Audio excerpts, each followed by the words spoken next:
রাজ্যে বিধানসভায়, এই বিধানসভায় রয়েছে আমরা 8 জন জনপ্রতিনিধি মহিলা। সেটা অত্যন্ত গৌরবের বিষয়। আমার মনে হয় এর আগে 8 জন বিধায়ক এই বিধানসভায় আর ছিলেন না, মহিলা বিধায়ক। আমরা 8 জন রয়েছি।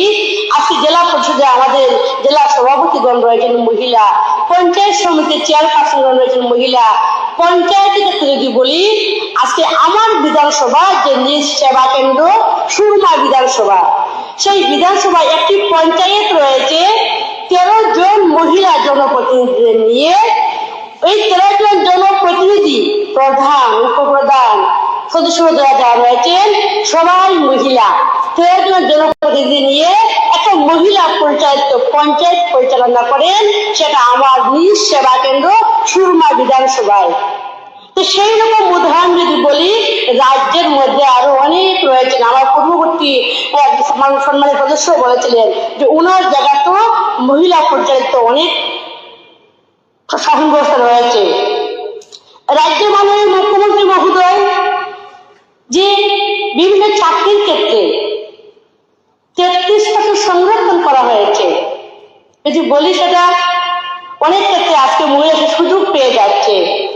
আজকে যদি মহিলাদের ক্ষেত্রে যদি বলি যে অন্তত পরিবারে কন্যা সন্তান বিবাহের জন্য আজকে মাননীয় মুখ্যমন্ত্রী মহোদয় কন্যা সন্তান বিবাহ যোজনা চালু করেছেন, এবং সেই কন্যা সন্তান বিবাহের সময় 50,000 টাকা মাননীয় মহকুমা শাসকের মাধ্যমে সেটা দেওয়া হয়ে থাকে অন্তোদয় পরিবারের হাতে। অন্তোদয় পরিবারে যদি কোনো কন্যা সন্তান জন্ম নেওয়া হয়, সেই জায়গাতেও 50,000 টাকা সেই অন্তোদয় পরিবারের কর্তা সেই ফিক্স করে দেওয়া হয়। সেটাই হলো আমাদের রাজ্যের মহিলাদের প্রতি আমাদের রাজ্য সরকার যে পাশে রয়েছেন সেইটা। মাননীয় অধ্যক্ষ মহোদয়, কিন্তু অত্যন্ত দুঃখের বিষয়, যারা বছরের পর বছর নারী উন্নয়নের কথা বলে এসেছে, সেই কংগ্রেস আজ এই বিলের বিরোধিতা করছে। আমি স্পষ্টভাবে বলতে চাই, এই বিরোধিতা শুধু একটি বিলের বিরোধিতা নয়, এটি দেশের নারীদের স্বপ্ন ও অধিকারের বিরোধিতা। মাননীয় অধ্যক্ষ মহোদয়, দেশের প্রায় 50% জনগোষ্ঠী নারী। তাদের কণ্ঠস্বর যদি সিদ্ধান্ত গ্রহণের টেবিলে না পৌঁছায়, তাহলে আমাদের গণতন্ত্র কখনো পূর্ণতা লাভ করবে না। এই বিল সেই অসম্পূর্ণতাকে পূরণ করার একটি ঐতিহাসিক সুযোগ। আজ প্রয়োজন রাজনৈতিক স্বার্থের উঠে ভাবা। নারী ক্ষমতায়ন কোনো দলের বিষয় নয়, এটি দেশের সম্মান, এটি ভবিষ্যৎ প্রজন্মের প্রশ্ন। মাননীয় অধ্যক্ষ মহোদয়, আমি এই পবিত্র সদন থেকে সকল বিরোধী দলকে আহ্বান জানাই, আপনারা রাজনৈতিক মতভেদ ভুলে এই ঐতিহাসিক উদ্যোগকে সমর্থন করুন। রাজনীতি করার সময় অনেকটা রয়েছে, কিন্তু মহিলাদের এগিয়ে যাওয়ার পিছনে আপনারা কখনো বাধা হয়ে দাঁড়াবেন না। কারণ আপনার ঘরে যিনি আপনাকে পৃথিবীর আলো দেখিয়েছে, উনি একজন মা। তার জন্যই বলবো যে এতে আপনারা বাধা হয়ে দাঁড়িয়েবেন না। আসুন আমরা সবাই মিলে এমন একটি ভারত গড়ে তুলি, যেখানে নারীরা সমান অধিকার ও মর্যাদা নিয়ে এগিয়ে যেতে পারে। তাই আমি বলবো সবাইকে যে আজকের যে আমাদের যে বিষয়টুকু নারী শক্তি অধিনিয়ম বিল, তাতে আপনারা সবাই মিলে একমত হয়ে আমরা আসুন সবাই এই বিলকে সমর্থন করি, এবং আগামী দিনে আমাদের মাতৃজাতিকে সম্মান জানিয়ে তাদের ভবিষ্যৎকে সুনিশ্চিত করি। ধন্যবাদ মাননীয় অধ্যক্ষ মহাশয় সহ সকলকে। আমি আজকের যে এই বিলটি নিয়ে আমি ক্ষুদ্র আলোচনায় অংশগ্রহণ করতে পেরেছি, এবং এই দিনটি আমাদের জন্য হয়তো স্মরণীয় হয়ে থাকবে একটি দিন। তা আমি আবারও সবাইকে ধন্যবাদ জ্ঞাপন করি। আমি আমার এই আলোচনা এখানে শেষ করলাম। বন্দে মাতরম, ভারত মাতা কি জয়। নমস্কার। ধন্যবাদ অনারেবল মেম্বার।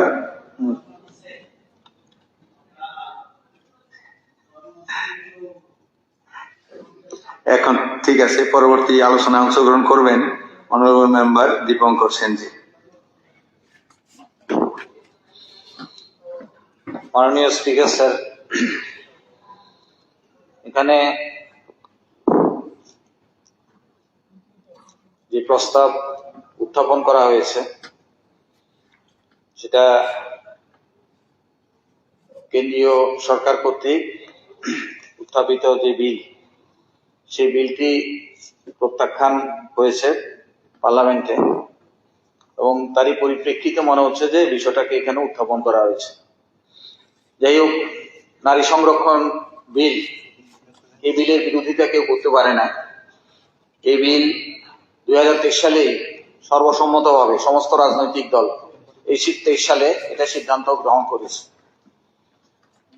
এখন নারীদের এই মর্যাদা, আমাদের দেশে 14% নারী আমাদের পার্লামেন্টের ভেতরে রয়েছে, যেখানে আমরা দেখি যে পৃথিবীর অনেক দেশ, বিশেষ করে আমাদের ত্রিপুরার মতো ছোট্ট জনসংখ্যার দেশ, এর থেকে একটু সামান্য বেশি জনসংখ্যার দেশ, তারাও পর্যন্ত অনেক বেশি তারা নারীরা সেই পার্লামেন্টের ভেতরে সেখানে মধ্যে রয়েছে। আমি যদি বলি যে নিকারাগুয়া 55%, কিউবা সমাজতান্ত্রিক দেশ 57%, Bolivia 51%, Andorra, Mexico, Arabian country 50% মহিলা সেখানে মধ্যে পার্লামেন্টের ভেতরে সেখানে রয়েছে।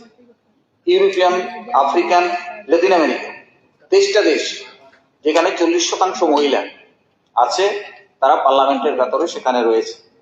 সুদান 46% মহিলা। আর এখন আমরা 50%-এর কথাও বলছি না, 1/3 মহিলার জন্য আমরা এখন চিৎকার করতে হচ্ছে সারা দেশের ভেতরে, মেয়েদের মধ্যে অনৈক্য সেখানে মধ্যে তৈরি হচ্ছে। এখন প্রশ্ন হচ্ছে যে 2023 সালে এটা চালু হয়ে গেল, 23 সালে এটা আলোচিত হলো, সর্বসম্মতভাবে ক্লিন চেক দেওয়া হলো মোদীজিকে যে নারী সংরক্ষণ চালু। তাহলে এটা অসুবিধাটা কি? আজকে বিতর্ক বা আলোচনা প্রশ্ন সেখানে মধ্যে আসছে কেন? এটা দিয়ে দেওয়াই হয়েছে, কালকে চালু হোক না 1/3, তাতে তো আপত্তি সেখানে মধ্যে নেই। এখন প্রশ্ন হচ্ছে যে এই বিলের সঙ্গে যুক্ত করে অন্যান্য বিষয় ঢুকিয়ে দিয়ে সেটা যদি প্লেস করা হয়, তাহলে এটা নিয়ে স্বাভাবিকভাবে আপত্তি সেখানে মধ্যে থাকতেই পারে এবং বিভিন্ন রাজনৈতিক দল তার অভিমত সেখানে দিয়েছে। আমরা এখানে যেমন আলোচনা করছি, পার্লামেন্টের মধ্যে অনেক জ্ঞানী গুণী ব্যক্তিরা সেখানে রয়েছে, সমস্ত রাজনৈতিক দলগুলো তারা রয়েছে, তারাই তো আলোচনা করে এই বিলটাকে প্রত্যাখ্যান সেখানে মধ্যে করেছে। তাহলে সেই বিলটা নিয়ে আবার এখানে মধ্যে আমাদের আলোচনার প্রশ্নটা কি? আমি বলবো 2023 সালে যে বিল পাস হয়েছে সমস্ত রাজনৈতিক দলের আলোচনা ক্রমে, সেই বিল আগামী কাল থেকেই নরেন্দ্র মোদী কার্যকর করুক, আমরা দুহাত তুলে সমর্থন জানাবো, হাতের তালি দিয়ে আমরা সেখানে মধ্যে সমর্থন জানাবো। এখন আমার যদি দুরভিসন্ধি থাকে সেই বিল কার্যকর করার, আমি তার সঙ্গে বুঝে দিয়েছি অনেকগুলো বিষয় সেখানে মধ্যে আপনারা দেখেছেন যে তার সঙ্গে যুক্ত করা হয়েছে লোকসভায় আসন পুনর্বিন্যাস, 2 কেন্দ্রীয় শাসিত রাজ্যের আসন বৃদ্ধি, 3 850 লোকসভার আসন করার বিষয়। তো জনগণনা হোক, আবার শুরু হয়েছে, জনগণনা শেষ হোক, তারপরে 850 আসন হবে, তার ভিত্তিতে হবে, তখন আবার ভাবনা হবে। কিন্তু এখন যে জনগণনার ভিত্তিতে যেটা পার্লামেন্টের ভেতরে পাস হলো, আমি কেন সেটা কার্যকর না করে এখন অন্য কোনো বিষয়গুলোকে যুক্ত করে দিয়ে আমি কেন সেটা করতে যাচ্ছি? তাহলে এই জায়গাতে আমার কোনো দুরভিসন্ধি সেখানে মধ্যে আছে। আমি এক কথায় স্পষ্টভাবে বলতে চাই, আমরা যারা বামপন্থী, আমরা যারা কমিউনিস্ট, আমরা নারী সংরক্ষণ বিলের জন্য আগেও লড়াই করেছি, এখনো আমরা বলতে চাই এই বিল সেখানে কার্যকর হোক। আপনার এটা মনে আছে জ্যোতি বসুর কথা, যিনি পঞ্চায়েত ব্যবস্থা সেখানে মধ্যে প্রথম ভারতবর্ষের মধ্যে জনগণের পঞ্চায়েত সেখানে মধ্যে চালু করেছিলেন, এবং শুধু তাই না, সেখানে সংরক্ষণ চালু হয়েছিল, কেরালাতেও হয়েছে, ত্রিপুরাতেও হয়েছে। আপনারা জানেন 50% সংরক্ষণ ত্রিপুরায় বামফ্রন্ট সরকার কালীন চালু হয়েছে। আজকে এখানে অনেক আলোচনা সেখানে মধ্যে হয়েছে, তার ফসলটা কি? ওই সময় 50% আসন সংরক্ষণের মধ্য দিয়ে এই মাতৃশক্তিকে শক্তি দিয়েছিলেন কিন্তু সেই সময় বামফ্রন্টের সরকার। কাজে আমি বলবো যে 1/3 কেন, এটাকে 50% প্রস্তাব হিসাবে পাঠানো হোক, 50% মহিলাদের সংরক্ষণের জন্য প্রস্তাব সেখানের মধ্যে পাঠানো হোক। আপনারা জানেন যে 2009-10 সালের ভেতরে এই আলোচনা এসছে, বিজেপি তখন গভর্নমেন্টে নেই। বিজেপি কিন্তু তখন সহমত পোষণ করেন, নীরব ছিলেন সেদিন এই সংরক্ষণ বিল প্রশ্নে। 14 সাল লোকসভায় বিজেপি কিন্তু সরকারের সেখানের মধ্যে এলেন, 336 আসনের মধ্যে 282 আসন এককভাবে বিজেপি। নির্বাচনী ইশতেহারের মধ্যে এটা ছিল যে মহিলাদের জন্য সংরক্ষণ চালু করা হবে। তাহলে আজকের দিনে এসে আমরা এই নিয়ে এখনো বিতর্ক করছি, তাহলে 2014 সালে একক সংখ্যাগরিষ্ঠতা নিয়ে, এত সংখ্যাগরিষ্ঠতা নিয়ে বিজেপি সরকারে এলো, তখন কেন মহিলা সংরক্ষণ বিলটা সেখানে কার্যকর করলেন না? এভাবে ঝুলিয়ে রাখা হলো। 16 সালে আলোচিত হয়েছে, সমলবাবু বলেছে, 17 সালে প্রস্তাব এসছে, 18 সালে প্রস্তাব এসছে, করা হয়নি, ঝুলিয়ে দেওয়া হলো। 2023 সালে এসে ক্লিন চিট দেওয়া হলো, সমস্ত রাজনৈতিক দল দিয়েছে। আমি বলবো যে 2023 সালের সিদ্ধান্তের যেটা সংশোধনী সেখানে এসেছে, যেটা পাস হয়েছে, এই বিলটাকে সরাসরি সেখানে কার্যকর করা হোক, এতে কোনো ধরনের আপত্তি সেখানের মধ্যে নেই। তার সঙ্গে যেগুলোকে যুক্ত করে দিয়ে এই বিলটাকে ঘোলাটে করে দিয়ে সেই বিলটাকে পাস না করার জন্য বলা হচ্ছে, এটা আমরা ঐক্যবদ্ধ, আমরা একমত সেখানের মধ্যে নই। দ্বিতীয়ত হচ্ছে ডিলিমিটেশন তার সঙ্গে যুক্ত করা হয়েছে। কি সম্পর্ক নারী সংরক্ষণ বিলের সঙ্গে ডিলিমিটেশনের? কি সম্পর্ক? ডিলিমিটেশন হবে তখন দেখা যাবে কি হবে, কিন্তু নারী সংরক্ষণ বিল আমি তার জন্য আটকে রাখবো, তার সঙ্গে ডিলিমিটেশন ঢুকিয়ে দেব, এটার জন্যই তো বিতর্ক তৈরি হয়েছে। আজকে দক্ষিণ ভারত, তার জনসংখ্যা কম, এটা কি তাদের অপরাধ? তারা জন্ম নিয়ন্ত্রণ করেছে। দক্ষিণ ভারতে জন্ম নিয়ন্ত্রণ করার ফলে তাদের জনসংখ্যা কম, সেই অনুসারে তাদের আসন সংখ্যা সেখানে কম। তো তাহলে পরে যারা জন্ম নিয়ন্ত্রণ করেননি, আজকে বিহার বলেন, উত্তরপ্রদেশ বলেন, বিভিন্ন জায়গায়, সেই জন্য তাদের জনসংখ্যা বেশি, আর সেখান থেকে তারা আসন হবে, এই বিতর্কই তো আজকে তৈরি হয়েছে। এখন এই বিতর্কটাকে আমি নারী সংরক্ষণ বিলের সঙ্গে যুক্ত করে কেন দেব? এটা যুক্ত না করলে তো ভারতবর্ষের দেশের যেটা পাস হয়েছে আমি সেটার মূলে সেখানের মধ্যে কার্যকর সেখানে করতে পারি। কাজেই এই জায়গাটাতে আমার মনে হয় কোনো বিতর্ক সেখানে চলে না। শুধু নারী সংরক্ষণ বিল সংক্রান্ত যে বিষয়, যেটাতে সমস্ত রাজনৈতিক দল ঐক্যবদ্ধ সেখানের মধ্যে হয়েছে, সেই বিল কার্যকর করে মোদী সরকার সেখানের মধ্যে দেখায়, এটাকে ঘুরিয়ে অন্যভাবে সেখানে নিয়ে যাওয়ার চেষ্টা সেখানে করাটা আমার মনে হয় সেখানের মধ্যে ঠিক নয়। আমাদের সংসদের ভেতরে আপনারা দেখেছেন বিজেপি 300 আসন নিয়ে, 303 আসন নিয়ে জয়যুক্ত হওয়ার পর 3টা গুরুত্বপূর্ণ বিল সেখানে কার্যকর করেছে। এর মধ্যে দুটো হচ্ছে কি, 4টি শ্রমিক বিরোধী শ্রম কোড এটা চালু হয়েছে, 3টি কৃষক বিরোধী আইন এটা পাশ করিয়ে নিয়েছেন সেখানে। তাহলে পরে আমি এই ধরনের বিলগুলো যদি পাস করাতে পারি, তাহলে নারীদের সাথে সেই বিলটা যেটা পাস হলো সেটা কেন কার্যকর হবে না? এই দুটো বিল যদি কার্যকর করার জন্য আমি উদ্যোগ নিতে পারি, তাহলে নারীদের যে বিলটা, সেই বিলটাকে আমি কার্যকর না করে এখন সেটাকে ডিলে করে আমি কেন সেখানে বলবো যে জনগণনার আবার 800 কত আসন হবে তারপরে সেখানের মধ্যে করবো? আরে ছেলে জন্মাবে না মেয়ে জন্মাবে এখনো ঠিক নেই, আমি এখন থেকে নাম রাখা শুরু করছি। আরে 23 সালের যেটা সিদ্ধান্ত হয়েছে সেই মূলে সেখানের মধ্যে করা হোক। লাস্টে আমি সেখানের মধ্যে বলবো 2014 সালে যে বিলটা সেখানের মধ্যে পাস হয়েছে এবং এর পরবর্তী সময়ে যে বিতর্কিত বিল আবার উত্থাপন করে যেটাকে পার্লামেন্টের ভেতরে সেখানের মধ্যে এই বিল পাস হলো না, আমাদের বিধানসভা কি রাইট আছে সেই বিলকে পাস করানোর জন্য কোনো উদ্যোগ সেখানে নেওয়ার জন্য? এটা তো পার্লামেন্টের বিষয়, পার্লামেন্টে সেখানে শেষ হয়ে গেছে। নারী সংক্রান্ত যে বিল আলোচনার মধ্যে এসছে সেটা তো অলরেডি সেখানে পাস হয়েছে, তা কার্যকরী হতে পারে, তাতে কোনো আপত্তি সেখানে নেই। তাহলে আজকে এই বিলটা এখানের মধ্যে এলো কিসের ভিত্তিতে? পার্লামেন্টের কে অবমাননা করা? আমি পারি সেটা? একটা বিধানসভা আমি কি পারি? পার্লামেন্ট যেই বিষয়টাকে নাকচ করে দিল, আমি বিধানসভা সেই বিলটা নিয়ে আমি আলোচনা করতে পারি না সেখানে।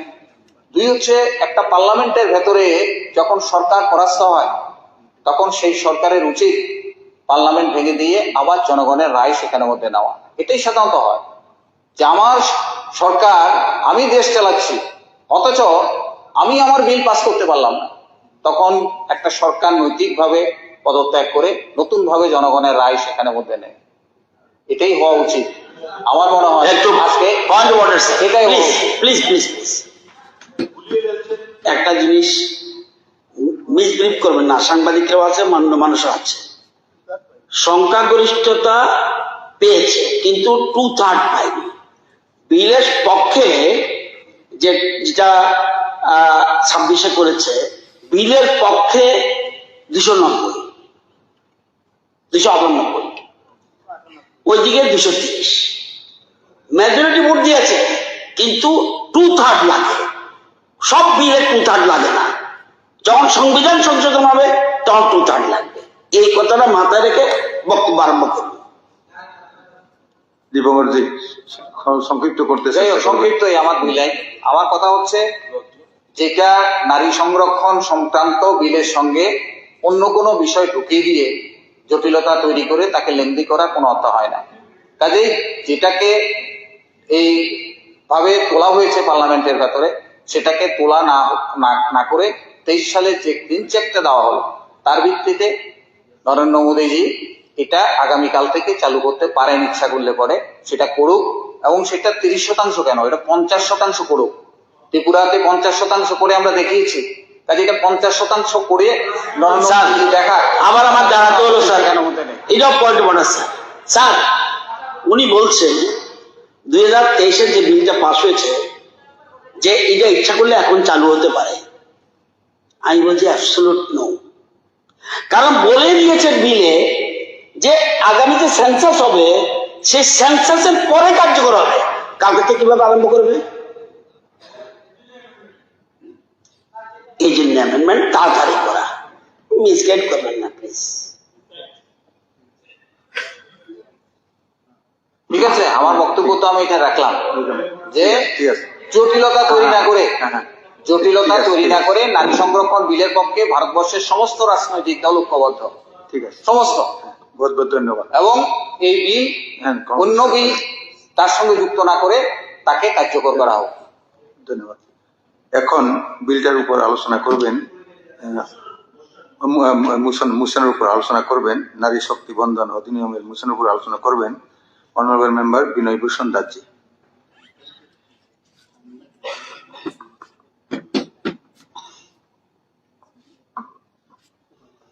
অনারেবল স্পিকার স্যার,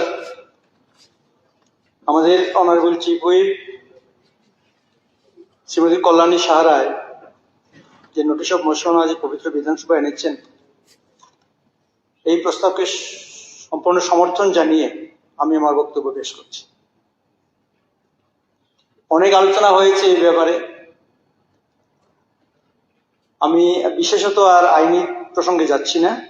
আমি বলবো, সতী সাবিত্রীর দেশ এই ভারতবর্ষ। এখানে মাতৃশক্তি দুর্গা দেবীর পূজা হয়, কালী, লক্ষ্মী, সরস্বতী দেবী রূপে সর্বদা পূজিত হন। স্বাধীনতা যুদ্ধে ঝাঁসি রানী মহারানী লক্ষ্মীবাই, প্রীতিলতা ওয়াদ্দেদার, নতঙ্গিনী হাজরা এরা ভারতবর্ষের আত্মার সাথে জড়িয়ে রয়েছেন। এই হলো মাতৃশক্তি। আমরা যদি ইতিহাসের দিকে যাই, তখন দেখব জুডিশিয়ারি, লেজিসলেচার, অ্যাডমিনিস্ট্রেশন সর্বক্ষেত্রেই নারীদের যোগদান রয়েছে। বিশেষভাবে লক্ষণীয়, ভারতবর্ষের মহিলাদের মধ্যে ভারতের প্রথম মহিলা রাষ্ট্রপতি প্রতিভা পাটিল মহিলা ছিলেন। বর্তমানে শ্রীমতী দ্রৌপদী মুর্মু এসটি থেকে উনি রাষ্ট্রপতির আসন চালাচ্ছেন। ভারতের প্রথম প্রধানমন্ত্রী স্বর্গীয় ইন্দিরা গান্ধীজি। ভারতের প্রথম সুপ্রিম কোর্টের বিচারপতি ফাতিমা বিবি মহিলা, মাইনরিটি থেকে নেওয়া হয়েছিল। ভারতের প্রথম আইপিএস অফিসার কিরণ বেদী মহিলা। ভারতের প্রথম নোবেল জয়ী ম্যাডাম কুরি মহিলা। ভারতের প্রথম মহাকাশচারী কল্পনা চাওলা। এই ইতিহাস রয়েছে আমাদের। ভারতের প্রথম ট্রেন চালক সুরেখা যাদব মহিলা। ভারতের প্রথম মহিলা অলিম্পিক জয়ী কর্ণামলেশ্বরী মহিলা। এইভাবে আমাদের ইতিহাস আমাদের কি শিক্ষা দেয়, যে মহিলারা পুরুষদের সাথে সমানভাবে যোগদান করছেন এবং প্রথম স্থান অধিকার করছেন।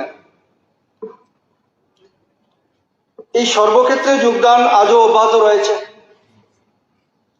এই যোগদান মহিলাদের কনস্টিটিউশনাল রাইট, কনস্টিটিউশনাল রাইটস এর মধ্যে এটা পড়ে।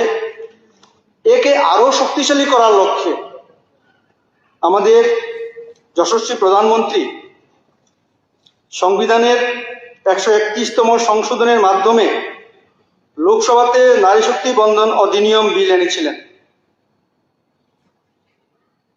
কেন সেই সংশোধনের প্রয়োজন হলো? কারণ 2023-এ যে বিলটা পাশ হয়েছিল সেখানে ছিল যে আগামী সেন্সাস দেখে ওইটার পর্যালোচনা করে এই বিলটা কার্যকর হবে,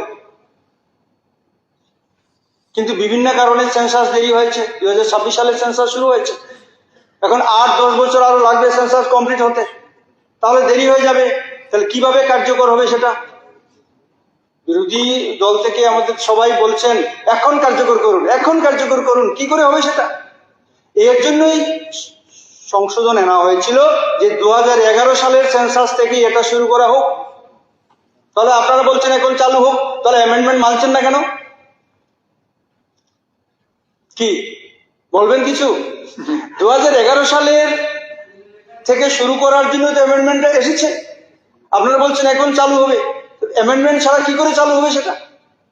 হয়, কারণ বিলেই বলা আছে নেক্সট সেন্সাস থেকে সেটা শুরু হবে, সেন্সাসের পরেই সেটা চালু হবে। কি করে সেটা হবে? এর জন্যই সংশোধনীটা ছিল। এবং এই কারণেই আপনারা বিরোধিতা করায়, বিরোধী কংগ্রেস সিপিএম থেকে বিরোধী যারা ছিলেন সবাই বিরোধিতা করেছেন। 2/3 হয়নি। সংবিধান সংশোধনের ক্ষেত্রে 2/3 প্রয়োজন, সেই জন্য বিলটা বাতিল হয়ে গেছে। একটা অত্যন্ত লজ্জাস্কর ব্যাপার। আবার আপনারা বলছেন আজকেই চালু করুন, অথচ কেন অ্যামেন্ডমেন্ট আনা হলো সেদিকে আপনারা যাচ্ছেনই না। আবার বলছেন 33 না 50% করুন, 33-তেই এগুচ্ছেন না, আবার 50%-এর কথা বলছেন। আমাদের বিধায়ক তো বলেছেন উনি 100% পঞ্চায়েতে করিয়ে দেখেছেন মহিলা। আমাদের রঞ্জিত দাস বলেছেন 100% করে দেখেছেন। এই যে জিনিসগুলি যেগুলি আছে, আপনারা চান না যে মহিলাদের 1/3 রিজার্ভেশন লোকসভাতে এবং আমাদের বিধানসভাগুলিতে চালু হোক, সেটা আপনারা চান না। এর জন্য তো আপনারা মহিলা শূন্য। আপনারা মুখে শুধু বলেন, কিন্তু আপনারা তো মহিলা শূন্য হয়ে বসে আছেন এখানেই। আপনি বলছিলেন যে 50% আমরা চালু করেছি আমাদের সময়ে, কোথায়? এর চেহারা কোথায় এখন? এটা ঠিক নয়। আপনারা সবসময় রাজনীতির ঊর্ধ্বে এসে পবিত্র বিধানসভাতে এগুলি সম্বন্ধে আলোচনা করবেন এবং মনে প্রাণে মহিলাদের জন্য আপনারা চেষ্টা করবেন। এই কারণেই বলবেন যে 33% রিজার্ভেশন প্রয়োজন, কিভাবে তাড়াতাড়ি করা যায়, অ্যামেন্ডমেন্টটা হওয়া প্রয়োজন ছিল। না বলে বিরোধিতার জন্য বিরোধিতা করছেন।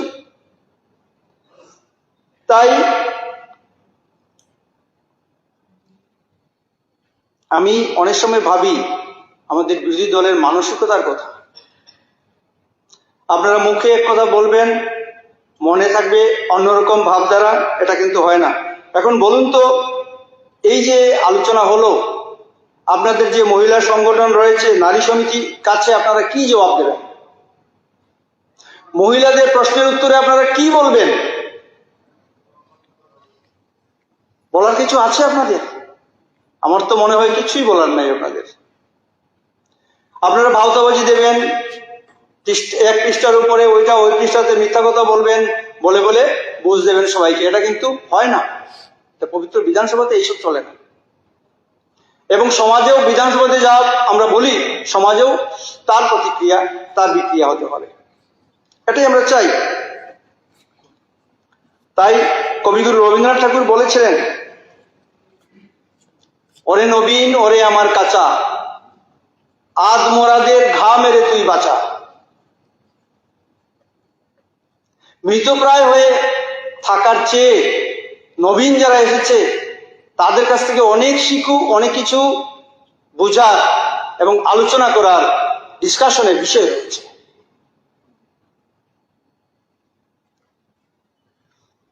তাই আমি ধন্যবাদ জানাই আজকে আমাদের honourable gov chief whip Shrimati Kalyani Saha Roy মহোদয়াকে আজকে পবিত্র বিধানসভায় মহিলাদের 1/3 সিট রিজার্ভেশন এই বিষয়টি উত্থাপন করার জন্য, এবং আমি এই হাউসকে অনুরোধ করব সবাইকে এই প্রস্তাবটি যেন সর্বসম্মতিক্রমে গৃহীত হয়।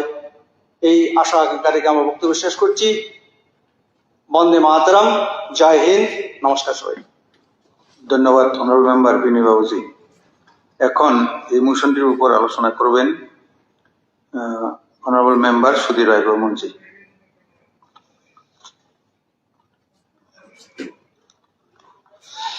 আমার নাম খুশি।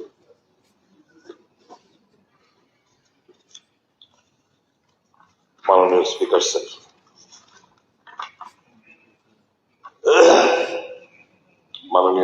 মাননীয় government chief whip Kalyani Saha Roy একটা রাজনৈতিক উদ্দেশ্য নিয়ে একটা মোশনে উনি এখানে মুভ করেছে। আমি জানি না আমরা সবাই যদি সমর্থনও করি, এই হাউস যদি এটাকে আনোনিমাসলি অ্যাডপ্ট করে, যেহেতু পার্লামেন্টে এটা পরাস্ত হয়েছে, মহিলাদের কোন কাজে লাগবে আমি এটা সেটা বুঝতে পারছি না। স্বাভাবিক রাজ্যগুলো, বিধানসভাগুলো যে একটা জায়গার অর্ডারে যে এই প্রত্যেকটি বিজেপি শাসিত অ্যাসেম্বলি গুলো যে চলে, এটা শুধু ত্রিপুরায় কল্যাণী সাহা রায় বলেছেন আমরা আপনাকে চিঠি দিয়েছি, আপনি দেখেছেন, এবং প্রত্যেকটি বিজেপি শাসিত রাজ্যে এরকম ভাবে অ্যাসেম্বলি ডেকে এটার উপর মোশনটা এনে পাঠানোর চেষ্টা করছে। অর্থাৎ স্থানীয়ভাবে মানুষকে আবার আরো বেশি মাত্রায় গুমরাহ করো, একটা অসত্য কথাকে বারংবার বললে এটাই ধ্রুব সত্য হয়ে বেরিয়ে আসবে, মানুষ এটাই বিশ্বাস করবে।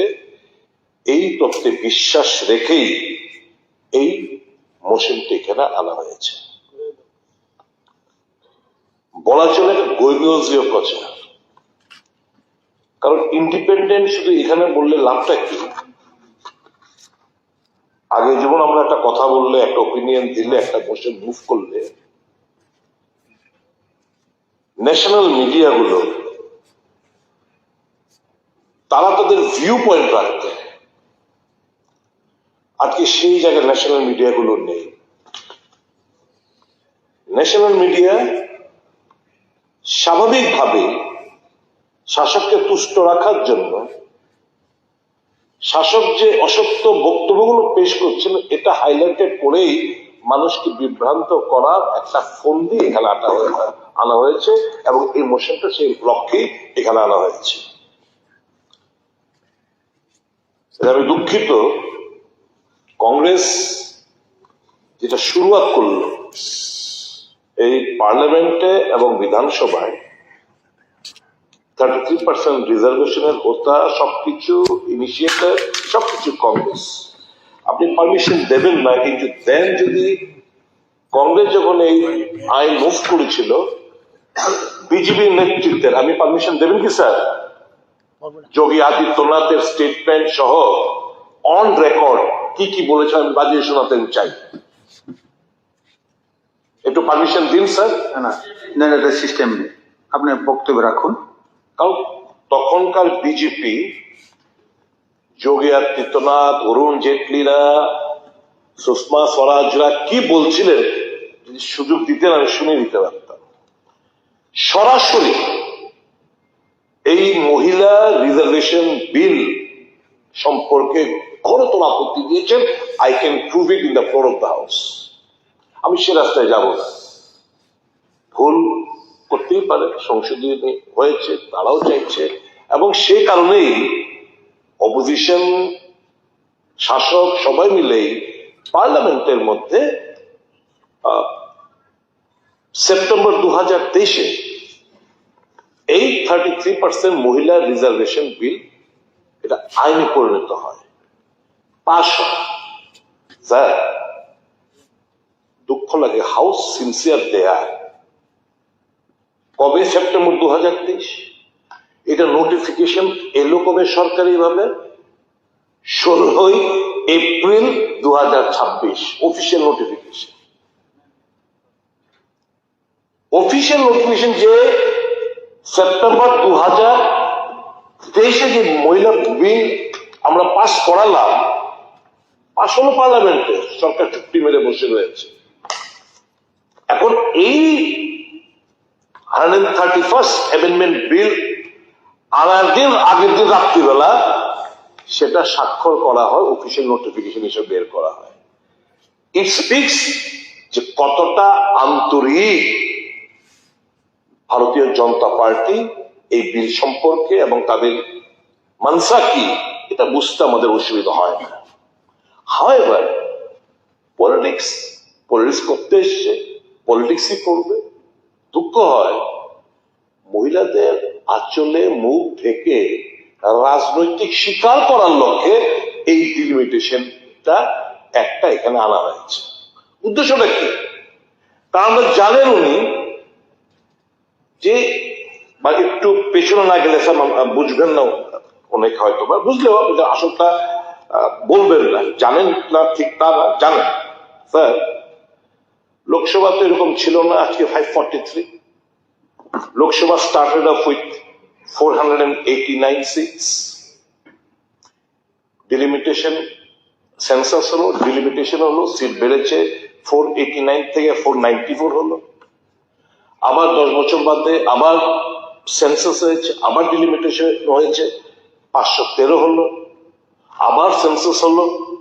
আমি 51 সাল থেকে 1951, 71, 61, 71, 81, 91, 2001, 2011, 2021-এ হয়নি, অবভিয়াসলি রিজন ইজ কোভিড।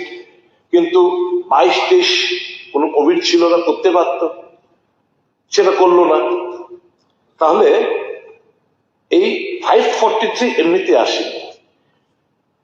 মূল যে জায়গাটা আর্টিকেল 81 আর আর্টিকেল 82 অফ দ্য কনস্টিটিউশন, আমি জাস্ট মাননীয় সভ্যদের এবং আপনার মাধ্যমে ত্রিপুরাবাসীকে আমি বলতে চাই, আর্টিকেল 81 স্ক্র্যাপ করেছে বর্তমানে? না।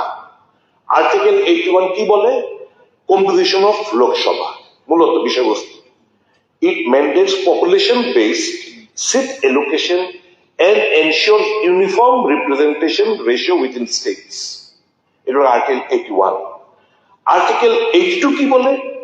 Readjustment after each census. এই রিঅ্যাডজাস্টমেন্ট করো, প্রত্যেকটি সেন্সাস বলে রিঅ্যাডজাস্টমেন্ট।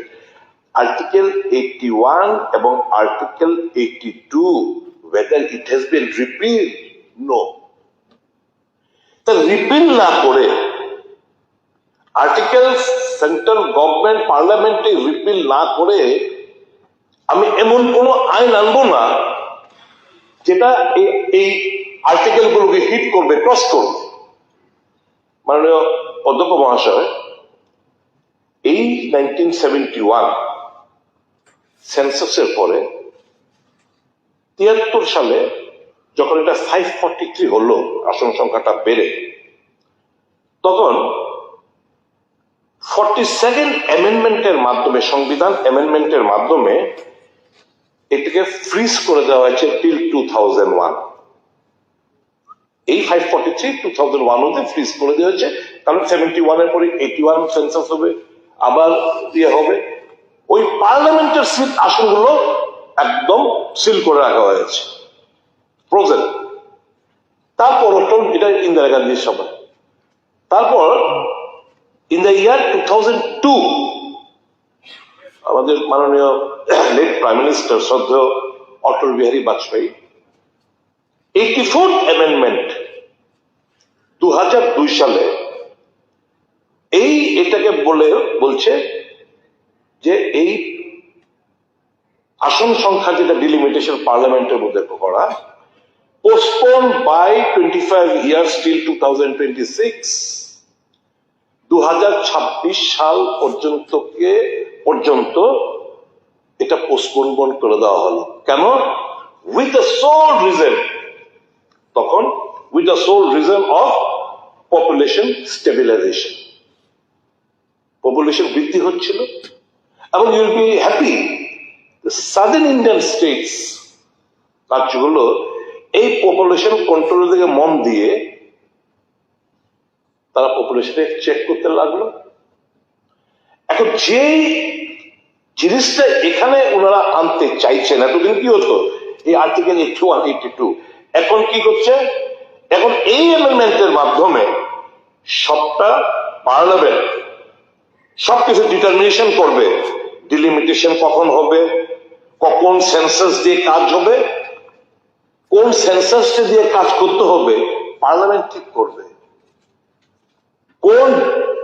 কখন ডিলিমিটেশন হবে পার্লামেন্ট ঠিক করবে। তাহলে আর্টিকেল 81 and 82 এটা রিপিল না করে এইভাবে রেখে আপনি এই জিনিসটা করতে চাইছেন মন গড়া আপনি সুবিধা মতো। তাই আমি বলেছি শালীর আচরণে মুখ রেখে রাজনৈতিক শিকার করার লক্ষ্যে এই জিনিসটা ডিলিমিটেশন একটা এখানে আনা হয়েছে। উদ্দেশ্যটা কি? ইতিমধ্যে আমরা দেখেছি স্যার, আমি সৌভাগ্য হোক আমি আসামে গেছিলাম প্রচারের জন্য, এই ফার্স্ট টাইম আফটার ডিলিমিটেশন রেজাল্টটা বেরোবে।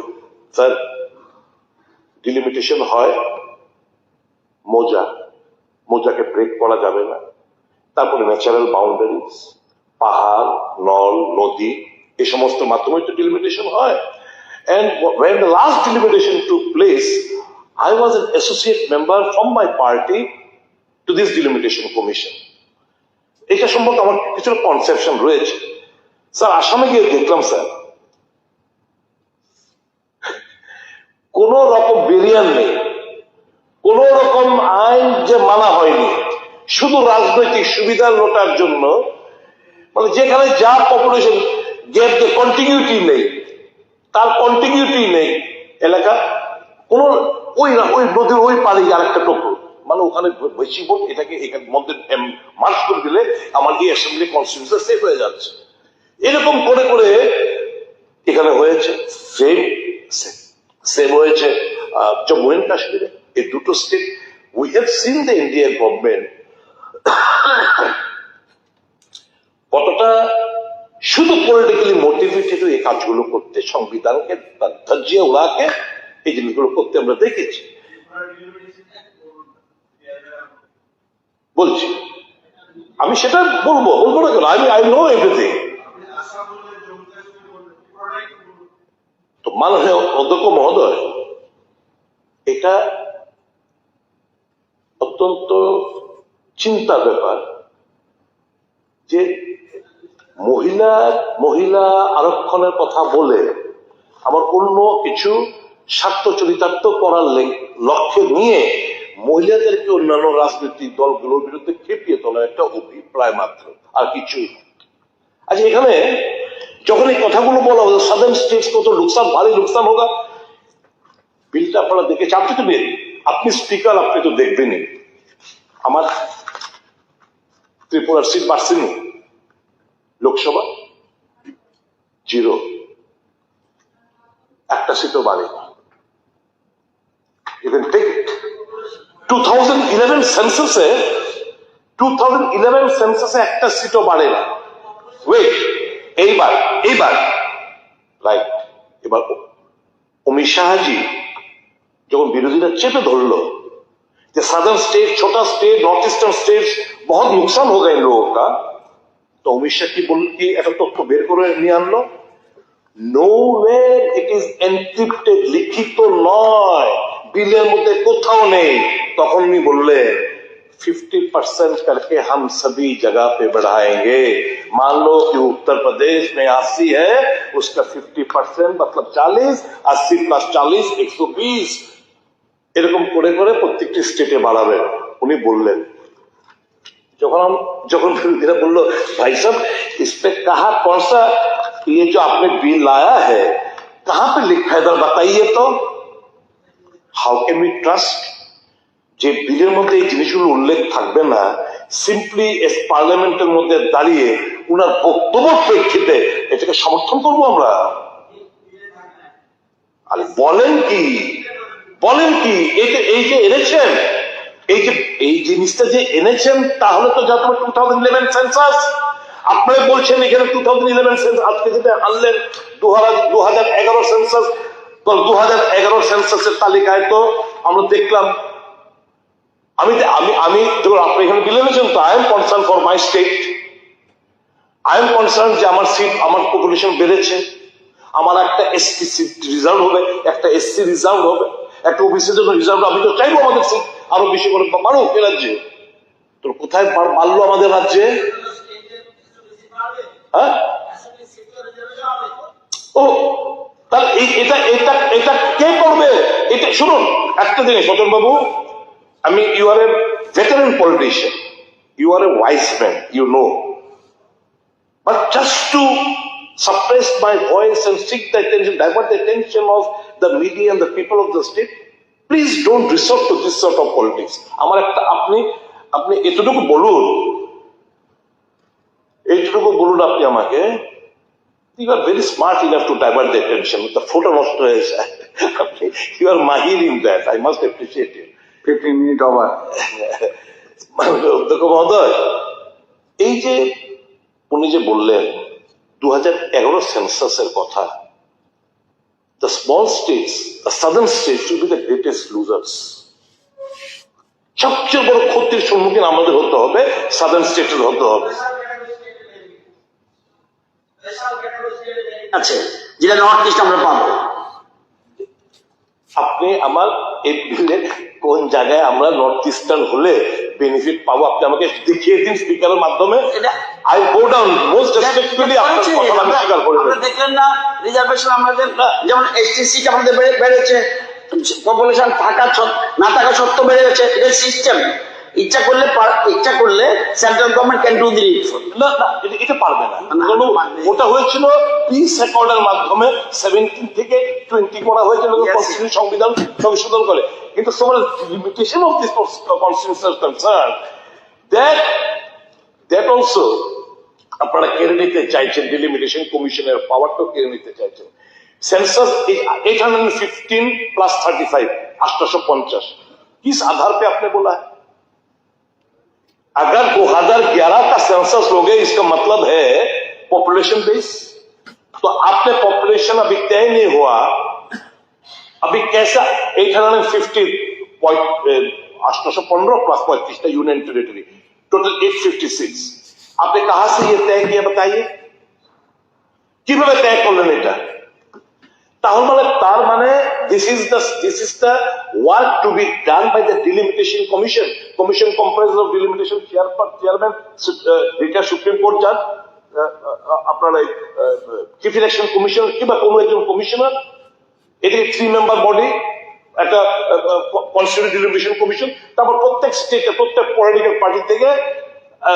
অ্যাসোসিয়েট মেম্বার হয় প্রত্যেকটি স্টেটের জন্য ড্রাফট ওয়ার্কিং পেপার তৈরি করে এই ড্রাফট ওয়ার্কিং পেপার এসোসিয়েট মেম্বারদের দিয়ে দেওয়া হয় তারা তখন এটা স্টাডি করে দেখে তারপর রিপোর্ট করে এখানে ডিসকাশন হবে বা ডিসকাশন হয় তাহলে এটা না করে কিছুই করলো না 850 একটা ফিগার বলে দিল এবং নট অনলি দ্যাট আপনি জেনে আশ্চর্য হবেন অভিসংবিদে কি রাজ্যসভার সিট পাচ্ছে না মানে কি মোদি সাহেব প্লিজ আরে বাবা मोदी साहब चाहছেন পরিষ্কার ये बिले में আছে मोदी साहब चाहছেন কি मेरे को राज्यसभा का समर्थन नहीं मिलता है ना मैं हर कोई भी चीज में लोकसभा से पास करवा लूंगा we do not require যখন কনস্টিটিউশন যখন মিটিং যখন হয় পার্লামেন্টে যখন যৌথ হাউস আপার হাউস লোয়ার হাউস মিলে মানে লোকসভা রাজ্যসভা মিলে তখন যে কোনো matter whether right or wrong, whether pro people or anti people, pro people or anti people, they will get all the things passed. যে কোনো constitutional amendment pass করে নিতে পারবে, this is their attitude. इसलिए नारा था अब की बार 400 पार, लेकिन शुक्र है भगवान की इनको वो पावर नहीं दिया, आम जनता ने इनको वो सुविधा नहीं दिया। बहुत खतरनाक चीज, নিজস্ব ব্যাখ্যা बहुत खतरनाक चीज है सर। माननीय अध्यक्ष महोदय, 73 সংক্ষিপ্ত করুন সঞ্জয় জি, সংক্ষিপ্ত করুন। সংক্ষিপ্ত করে নিতেছে। 1973 31টা এসটি আসিল পার্লামেন্টে, এটা ফার্দার ডিলিমিটেশন পরপর এটা বাইরে 41টা হয়েছে। এসসি ছিল 77, 79. Why we are demanding a caste-based census is because of the fact that we want other backward class OBC তাদের জন্য, ব্যাকওয়ার্ড কমিউনিটির জন্য এই রিজার্ভেশন লোকসভা এবং স্টেট বিধানসভাতে, লোকসভা সরি স্টেট বিধানসভাতে এই সিটগুলো রিজার্ভেশন থাকুক। Where is the why are you opposing? এই কথাগুলো বলবে प्रधानमंत्री दाঁড়িয়ে বলবেন मेरे से बड़ा कोई ओबीसी है नहीं, आपसे बड़ा कोई ओबीसी नहीं है, आपके लिए तो बोल रहा हूं। তো ওবিসি নির্ণয় করে ওবিসি মহিলাদের জন্য যদি আমরা দাবি জানিয়ে থাকি, অন্যটা কথা বললাম। আমরা তো কংগ্রেস, তারা তো initiator of this bill, we have already pass the বিল, সমর্থন দিয়েছি।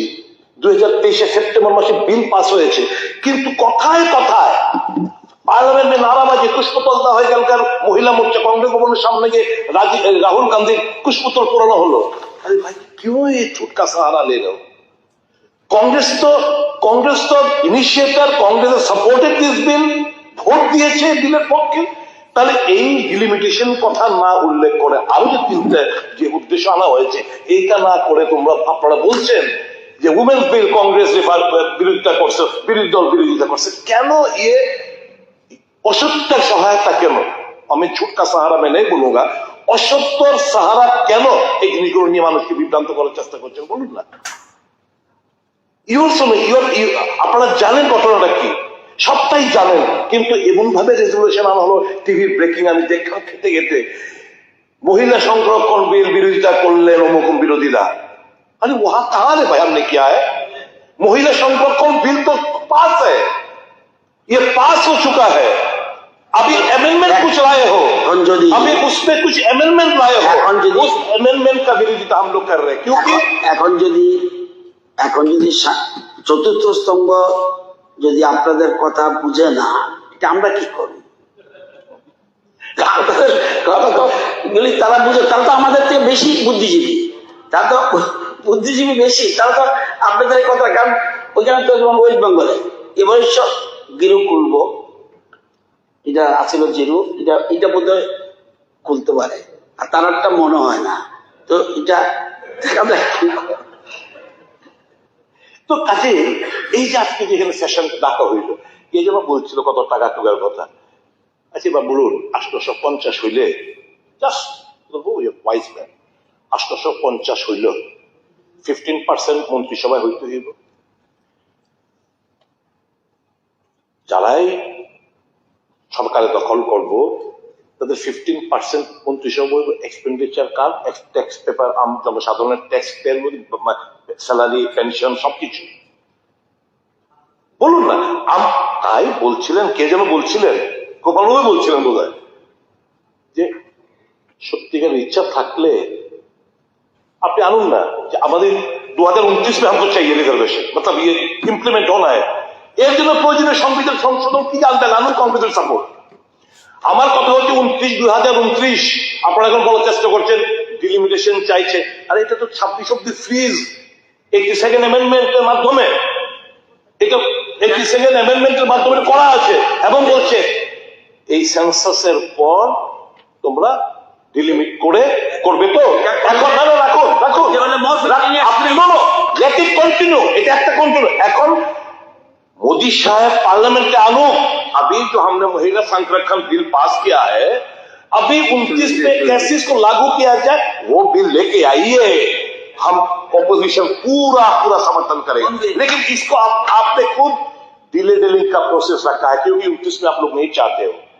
29 में आप लोग नहीं चाहते कि इसलिए 29 में ये लोग आप लोग नहीं चाहते हो क्योंकि डिलिमिटेशन का सेंसस का सब थोड़े, सेंसस का तो आप 2011 ही बोला, डिलिमिटेशन प्रोसेस 2002 में शुरू हुआ, 6.5 সাল লাগা। আর আমাদের 2003 থেকে শুরু হয়েছিল, আমাদের ইনক্রিমেন্ট কবে হয়েছে 2011। কত বছর লাগলো? 9 বছর লাগলো এই জিনিসটা প্রক্রিয়া শেষ করতে। তাহলে তাহলে আমরা তো তাহলে মোদী সাহেব তো আমরা বলছি আপনি কেন তাহলে এই রাস্তায় হাঁটছেন?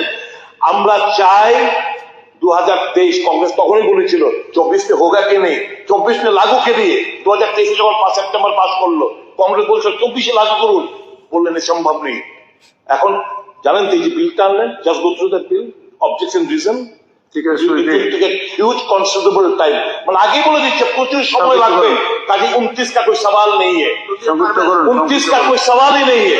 তাহলে তাহলে আমাদের বক্তব্য হচ্ছে এমন সংশোধনী আনুন যাদের মহিলা রিজার্ভেশনটা পার্লামেন্টে আমাদের রাজ্যে 28-এ আমরা যেন এই মহিলা রিজার্ভেশন বিল এই রাজ্যে 33% আমরা করতে পারি, এবং 29-এ পার্লামেন্টে যেন আমাদের 33% আনুন না।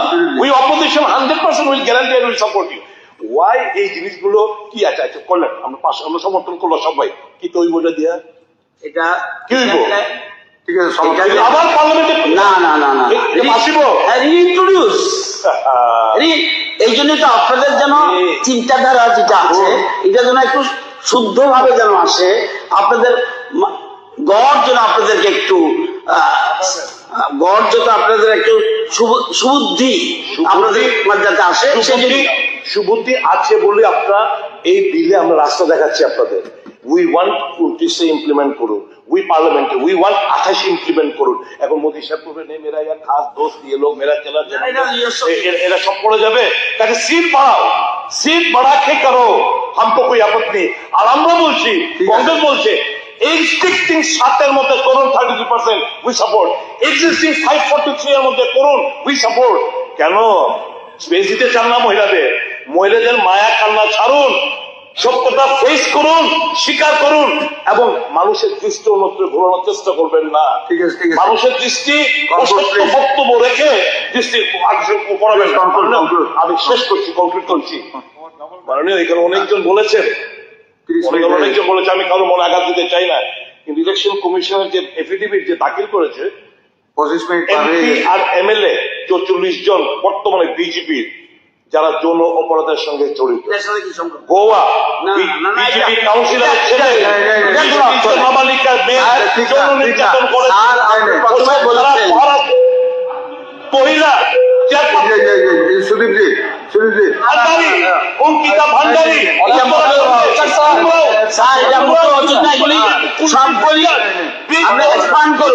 সিং,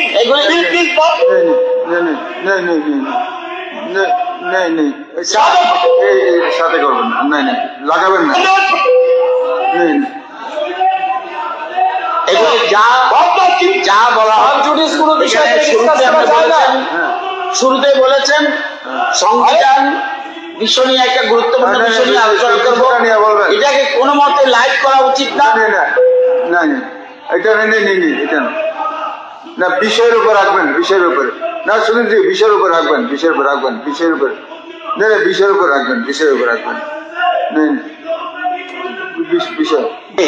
বিষয়ের উপর রাখেন, বিষয়ের উপর রাখেন। স্যার এগুলি যা বলা হয়েছে এগুলিকে এক্সপ্যান্ড করতে হবে। আজকে সুন্দরভাবে আলোচনা চলছে, এটা আমাদের কোনো মতেই এই মোশনের বাইরে যেগুলি হবে এটা এখানে যাবে না। তাহলে অন্যরা যে বললো এগুলো আপনি করলেন না কেন? না, এরকম কিছু বলেন, বাইরে কিছু বলেনি, কিছু বলেন, বাইরে কেউ কিছু বলেনি। আপনি আপনার কাছে ফোল্ডেড হ্যান্ডস, আপনি পুরোটা ক্যাসেট শুনবেন, প্রসঙ্গ ছেড়ে আমার বক্তব্য হলো যদি এখানে কি যৌন বিষয় নিয়ে আলোচনা করবো?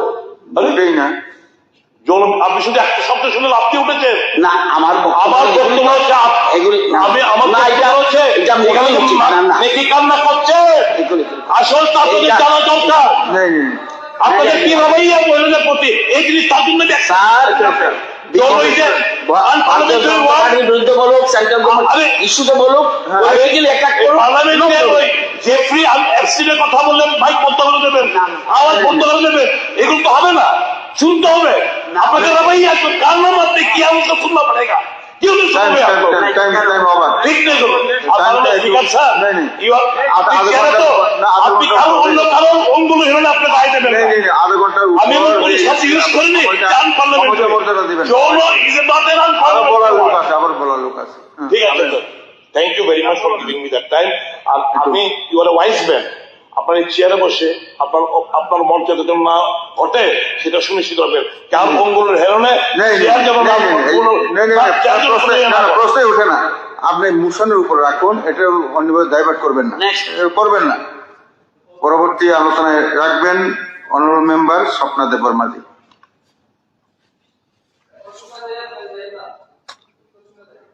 हामबाय माननीय स्पीकार तिनी सालचानि बागै तिनी महिला संरक्षण बिल न दैयै खालामनायनि बागै हामबाय मारिओ तेबो 17 जन सदस्य बर कायसा नोटिस अफ मोशन जमारिओइ तिनी सालचानि बागै अधिवेशन बर रिक्वेस्ट खायै माननीय स्पीकार सामानि बागै तिनी खालामनायनि बागै बर नंबो हामबाय मारिओ सा महिला संरक्षण बिल जों साइमानो राष्ट्रपति प्रतिभा पाटिल बिनि प्रुब 100 दिन बिसिङो महिला बिल पास खालामनाय हिनाय आप्रुब क कासावै जों बोरै र बेलायथं खगलायजा ताबुबो जे राष्ट्रपति द्रौपदी मुर्मू तक बिनि जराबो अमाहायकै न तैसा महिला संरक्षण बिल एंखायबा महिला संशोधन बिल जे काई फैमिली ताबुगो जों बेलाय आसाजा फियाबा अ आसामानि जे गुबै जागा सबैनानि हिंखाय शुधु महिला सिमिया आरो वो चलारबो याक बाय याक बोरै बाय चलाबाय जदि याक बाय याक रमै जदि आगुबै थांगा हिंखाय ओ जे महिला संरक्षण बिल आबो कार्यकर उन्नानि बेलायखायनो लाइटे सागै उंगै थांनाय एबं उंनाबो उचित तामनि हिमखाय जों साइमानो जे समाजो बुरै रंनि इज्जत रक्षा करै आ समाज कोनो दिनो डेभलप उंगै मानिया समाजनो डेभलप खालायनायनि हिंखाय आयन खाचिं वान छुगै महिला रगनि जे संरक्षण बिल तंगमानि एंखायबा बंनि संशोधनी बिल दति खालाय कार्यकारी खालायनानि अब अत्यंत दरकार उंगै ताबुक सपायका सार जों अर वान छुगैनायखा हिंखाय चला बोरै हिंयावै अंनि मानो जदि महिला रंनि जे संरक्षण बिल पास उंगै थांगा हिंखाय आरो जों आसुजात दङ अ विधानसभा 60टा विधानसभा केन्द्रनि जत मेम्बार्स रक आसुजात 60 जना दङ अब वान छुगैमानो जे अर आसुजात रक जिनि सीट रक इचा उनादेर आदा उनो हिनि वान छुगैमानो जदि महिला नि सीट बारि थांगा हिंखाय महिला रंनि संरक्षण उंगै थांगा हिंखाय फियाबा आयन खासिं वान छुगियावै जों बुरै रकनो बाहायकै डेभलप खालायनानि बुरै रकनि समाजनो बाहायकै तिसानानि आयन खासिं जे मावान छुगनाय tampai sung saimano tasino anisle sikang kok sanai horoksa bidayok bokok saka je durga roni kok Saraswati Lakshmi কক সাকা আঙ্গ অবনা নরক সাউই কক সানাই অরক কেও ফানো সাইমিয়া বরক রই যে প্রু দুর্গা বা আজ দুর্গানি সময় जों সাইমান অবন অসুর অসুরনো যুদ্ধ খাইয়ে চেলার পাইলিয়া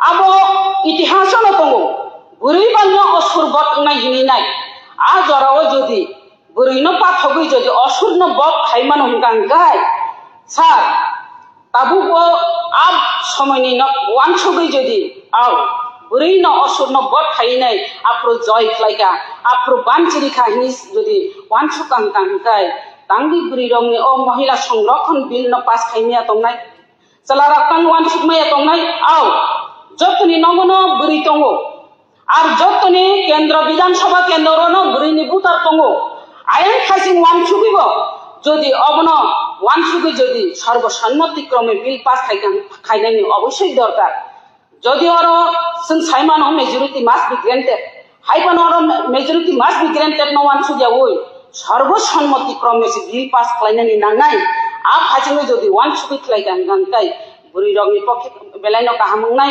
ताम हिंगांगाय जों साइमानो अरो जों बासे ट्रामे हाट बाजार रास्ता घाट बुरि रंगनि बिसु बिपदजनक बुरि रंगनि बिपदजनक तेबो अबो बुसा पुरिनि बुसा जे तरि लगनि नासिगै तुइ खाइमेनि अ बरकता बुसारकता बो द्राग्स कबुलि थांगा समाज जदि काहाम तो जदि शिक्षारि थाना हिंगांगाय समाज जदि डेभलप तो उना हिंगांगाय बुरि नन जों नासिगै बुरिनि नवान सुखै जों बुरिनो किसा गांगांगाय आ फासिंबो इचा जों रक्षा माना मने खायो जदि असुरनो बट खाइमान गांगाय अ ड्राग्स न जों बट खाइनानि आ किछु बेपारिया सार बुरि रक सार ताइ काइसा गांगाय जों अरनगो जे समाज जे ड्राग्स चेराय रक कबुल तंगाय आ ड्राग्स न रमनाय रक्ताक साबो बुरि रक नरमै दङो बुरि रक न अबो ड्राग्स पाइनाय खालनाय रक नरमै दङो का आ फासिं नासिगैनाय सार अबो सर्वसम्मति क्रमे जत नवान सुगै चला बुरि हिन्या ओइ बिल पास खाइनाय अनुरोध खाइनो आनि को सामान्य रंग थाका हामबाय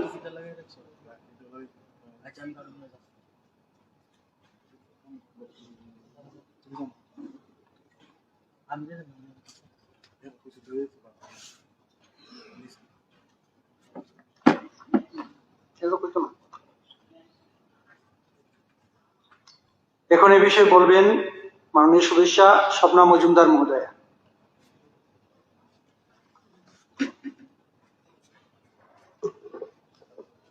মাননীয় চেয়ারম্যান সাহেব, আমি সর্বপ্রথমে আপনাকে ধন্যবাদ জানাই এই কারণে আমি একজন নির্বাচিত মহিলা হয়ে এই হাউজে আমাদের মহিলাদের জন্য কিছু বলার সুযোগ করে দেওয়ার জন্য, এবং আমি ধন্যবাদ জানাই আমাদের মুখ্য সচেতক কল্যাণী সাহা রায় মহোদয়াকে। উনি আমাদের যে নারীদের জন্য যে মোসম্বি এনেছেন, যে নারী শক্তি বন্ধন অধিনিয়ম বিলের, তার জন্য উনাকে ধন্যবাদ জানাই। এই হাউজে আমাদের মন্ত্রী মহোদয়গণ এবং বিধায়কগণ প্রত্যেককে উপস্থিত থাকার জন্য অনেক অনেক ধন্যবাদ জ্ঞাপন করছি।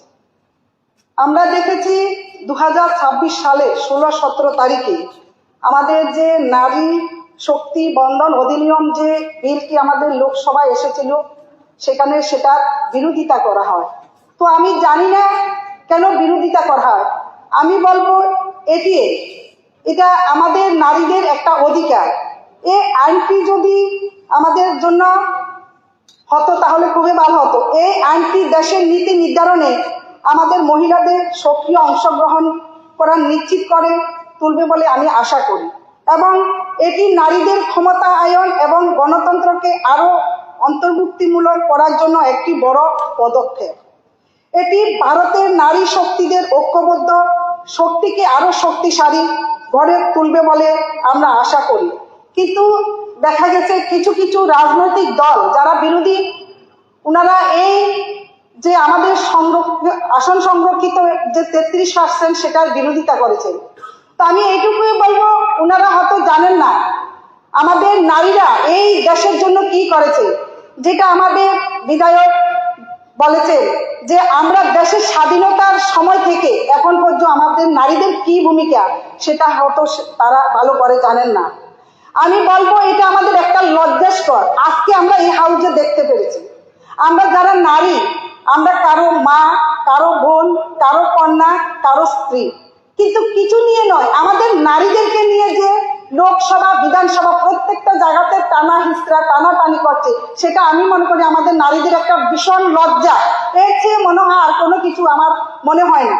কেননা দেখছি যে তারা ভুলে গেছেন, হয়তো তারা যে এখন এখান থেকে ঘরে যাবেন, সে ঘরটা যে গুছানো সুন্দর করে সাজিয়ে রাখেন এবং সে সংসারটা যে সুন্দর উজ্জ্বল করে, সেটাও আমাদের নারীদের অবদান। সেটাও নারীর কৃতিত্বের জন্য সেই সংসার থেকে আরম্ভ করে সবকিছু আমাদের সৌন্দর্য সেটা বর্ধন করে, সেটাও তারা জানেন। আমরা নারী, আমরা দেখছি আমরা মাতৃগর্ভ থেকে আমরা অবহেলিত। মাতৃগর্ভে থাকাকালীন আমাদের চিহ্নিত করেন আমরা কি কন্যা সন্তান না ছেলে সন্তান। কেন এটা এমন হবে? আমরা কি অপরাধ করেছি?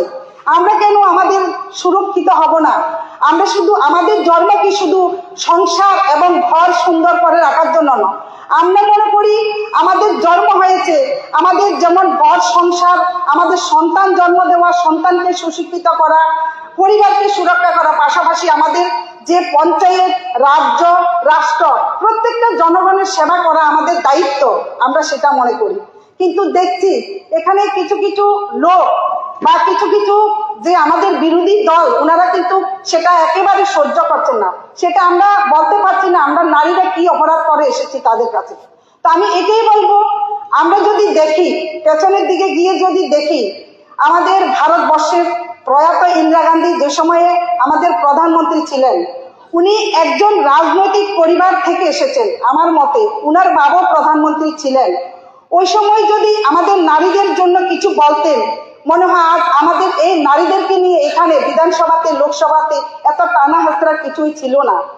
আগে অনেক প্রধানমন্ত্রী ছিলেন, আমাদের নারী ক্ষমতায়ন বিলটি অনেকবার এসেছিল, কিন্তু সেটা কি কারণে ধামাচাপা পড়ে যায় সেটা তারা ভালো করে জানেন, আমার সেইটুকু আমার জানা নেই।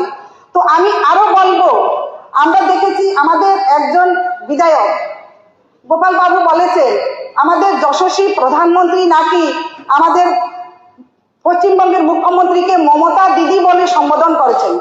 এরা হিন্দিভাষী, তাদের দিদি বলাটা একটু হয়তো অন্যরকম আমাদের বাঙালি চেয়ে। কিন্তু আমি বলবো, উনাকে বলবো দিদি বলেছেন, এটা তো ভালোই বলেছেন, যেভাবে বলো দিদি বলে সম্বোধন করেছেন। উনি যদি বলতেন আমি খুশি হতাম।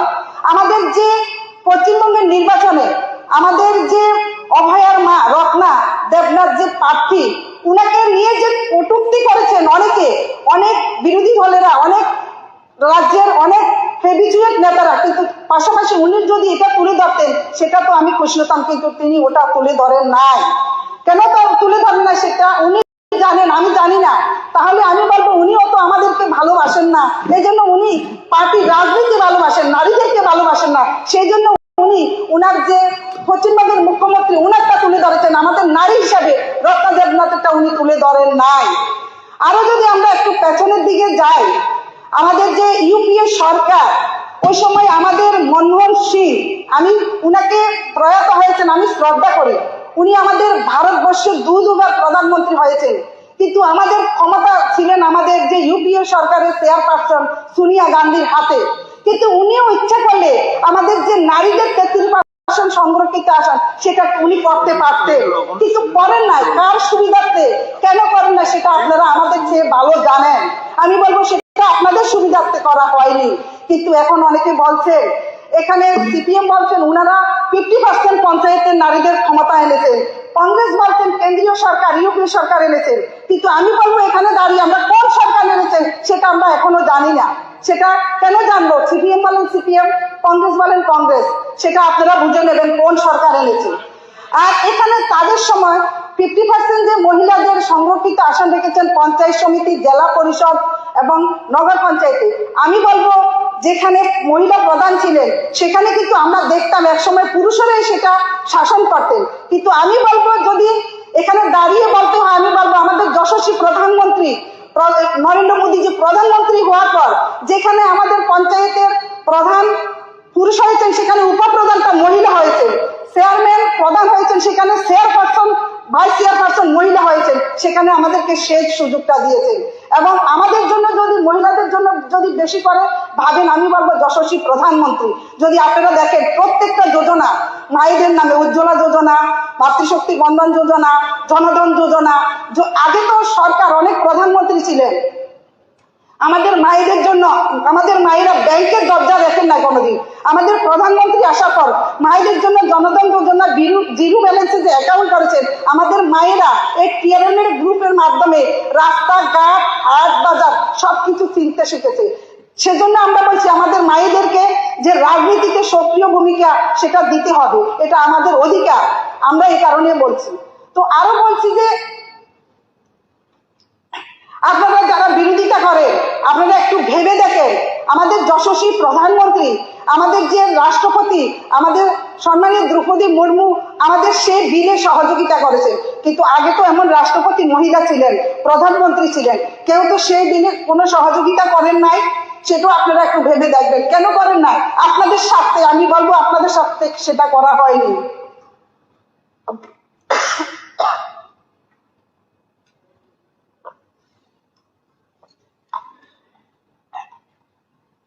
তো আমি এটুকুই বলবো, আমাদের যে নারী, আমরা যে নারী অবহেলা, আমাদেরকে আপনারা দূরে সরে না দিয়ে আমাদের যে ক্ষমতায়ন সেটুকু আপনারা সহযোগিতা করবেন। আমরা যদি আরো দেখি, এক সময় শুধু আমাদের নারীদেরকে লাইনে হাঁটিয়ে মিছিল মিটিং করানো হতো, কিন্তু কোনো সুযোগ সুবিধা দেওয়া হতো না। কিন্তু আমাদের এই সরকার আসার পর এই বিধানসভাতে আমাদের যে মুখ্য সচেতক কল্যাণী সাহা রায়, উনিও আমাদের একজন নারী, প্রথম উনি নারী হিসাবে এখানে মুখ্য সচেতক হয়েছে, সেটাও আমাদের নারীদের সম্মান। এবং আমরা আমাদের এই সরকারে আমরা 5-6 জন বিধায়িকা এবং আমাদের যে শরীর দল ওনাদের 2 জন, আমরা 8 জন মহিলা এখানে বিধানসভায় এসেছি। আগে বিধানসভা চলতো, আমরা টিভির মাধ্যমে দেখতাম, সেখানে আমাদের মহিলাদের সংখ্যা ছিল খুবই নগণ্য। যেটা আমাদের যশস্বী প্রধানমন্ত্রী আপনারা বলতেন হতো নারী সংরক্ষণ বিল, নারীদের কি আপনারা এখনো বলেন নারীদের কি এমন নারী অবলা বা আমাদেরকে আপনারা ছোট করে দেখেন।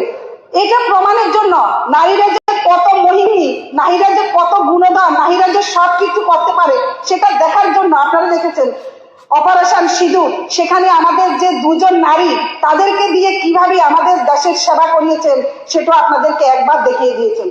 তো আমি বলবো এই পবিত্র বিধানসভায় দাঁড়িয়ে আপনারা সবে আমাদেরকে নিয়ে টানা হিচড়া না করে আমাদেরকে আপনাদের বোন, আপনাদের কন্যা, আপনাদের মা, আপনাদের সহধর্মী কথা মনে রেখে আমাদের সহযোগিতার জন্য আমাদের যে 33% সংরক্ষিত বিল সেটা আপনারা পূর্ণ সমর্থন জানাবেন এবং সেখানে আমাদের সহযোগিতা করবেন।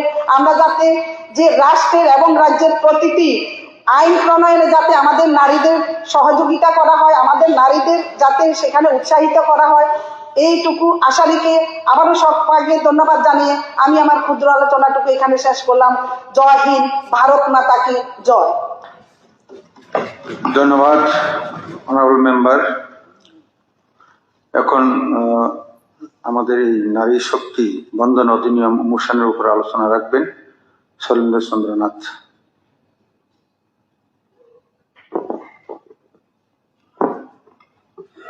মাননীয় অধ্যক্ষ মহোদয়, মাননীয় চিফ হুইপ কল্যাণী সাহা রায় যে নারী শক্তি অধিনিয়মের উপর নোটিশ অফ মোশনটা এনেছেন, সেটাকে আমি কিছু অ্যামেন্ডমেন্টের সঙ্গে আমি পূর্ণ সমর্থন জানাচ্ছি। আজ আমি যে বিষয়ে কথা বলতে দাঁড়িয়েছি তা শুধুমাত্র একটা আইন নয়, এটি দেশের 48.6% নারীদের সঙ্গে করা এক ঐতিহাসিক প্রতিশ্রুতি এবং সেই প্রতিশ্রুতি চরম বিশ্বাসঘাতকতার প্রশ্ন। আমি বলছি নারী শক্তি অধিনিয়ম সম্পর্কে। এটি একটি আইন নয়, এটি একটি রাজনৈতিক প্রতারণা। মাননীয় অধ্যক্ষ মহোদয়, সরকার বলছে ঐতিহাসিক সিদ্ধান্ত, কিন্তু বাস্তব হলো 2023 সালে পাশ হওয়া বিল 30 মাস পাস হয়ে গেল, 2026 এখনো বিল কার্যকর হয় নাই। আমি স্পষ্ট ভাষায় বলছি, এটি নারী ক্ষমতায়নের আইন নয়, এটি নির্বাচনের আগে একটি রাজনৈতিক নাটক। যদি সত্যি সদিচ্ছা থাকতো এই আইন ইতিমধ্যেই কার্যকর করা হতো, কিন্তু সরকার এটিকে ঝুলিয়ে রেখেছে ভোটের আগে ব্যবহার করার জন্য। সংখ্যা নিজেই তার সরকারের ব্যর্থতা প্রমাণ করে। মাননীয় স্পিকার স্যার, আজকের বাস্তবতা কি? 18তম লোকসভায় মাত্র 14% নারী, বিশ্ব গড় যেখানে 26.5%, ভারতের অবস্থান 147তম 190টা দেশের মধ্যে। এবং কখনো কখনো বাংলাদেশ এবং নেপালেরও নারীদের প্রতিনিধিত্বের হার আমাদের ভারতের চেয়ে বেশি। এখন দলভিত্তিক যদি চিত্র বলা যায়, এই 18তম লোকসভায় বিজেপি 240 জনের মধ্যে 31 জন নারী, 12.9%, কংগ্রেসের 14 জন 98 এর মধ্যে, পার্সেন্টেজ হচ্ছে 30.4%। কেবলমাত্র টিএমসি রয়েছে যেখানে 11 জন নারী রয়েছে 29 এর মধ্যে, তাদের পার্সেন্টেজ হচ্ছে 37.9%। প্রশ্ন হলো, যখন রাজনৈতিক দলগুলি নিজেরাই 15% নারী তাদের প্রার্থী দিতে পারে না, তখন 33% সংরক্ষণ বাস্তব কিভাবে হবে? এই রিসেন্টলি যে রাজ্যগুলিতে বিধানসভার ইলেকশন হচ্ছে, সেই পশ্চিমবঙ্গের কথা যদি বলা যায়, টিএমসি 55 জন, বিজেপি 33 জন, কংগ্রেস 39 জন, লেফট 24 জন। 294 আসনের মধ্যে যদি 35% করা হয় তাহলে 97টা সংরক্ষণ হওয়া উচিত, কিন্তু বাস্তবে কোনো দলেই তাদের সংখ্যা 30%-এর আশেপাশে যায়নি। ইভেন যেখানে 25% মুসলিম জনসংখ্যা রয়েছে, সেখানে টিএমসি ছাড়া কোনো দলেই একজনের নারীকে প্রার্থী করে নাই। কেরলের কথা যদি বলা যায়, ইউডিএফ করেছে 12 জন, এলডিএফ করেছে 18 জন, বিজেপি মাত্র 16 জন, এভারেজ হচ্ছে 11%। আসাম গড়ে মাত্র 8% মহিলাদের জন্য টিকিট দিয়েছে। তামিলনাড়ুতে এই 11%, এডিএমকে 12%, সব দলে 10 থেকে 15%-এর বেশি তাদের টিকিট দিতে চায় না। একদিকে ক্রিমিনালাইজেশন, গণতন্ত্রের সংকট। মাননীয় অধ্যক্ষ, যেখানে 9 থেকে 37% প্রার্থী অপরাধমূলক মামলার সঙ্গে যুক্ত, অথচ একই সঙ্গে নারীর অংশগ্রহণ এরকম, এর মানে কি? অপরাধীরা জায়গা পাচ্ছে, নারীরা জায়গা পাচ্ছে না।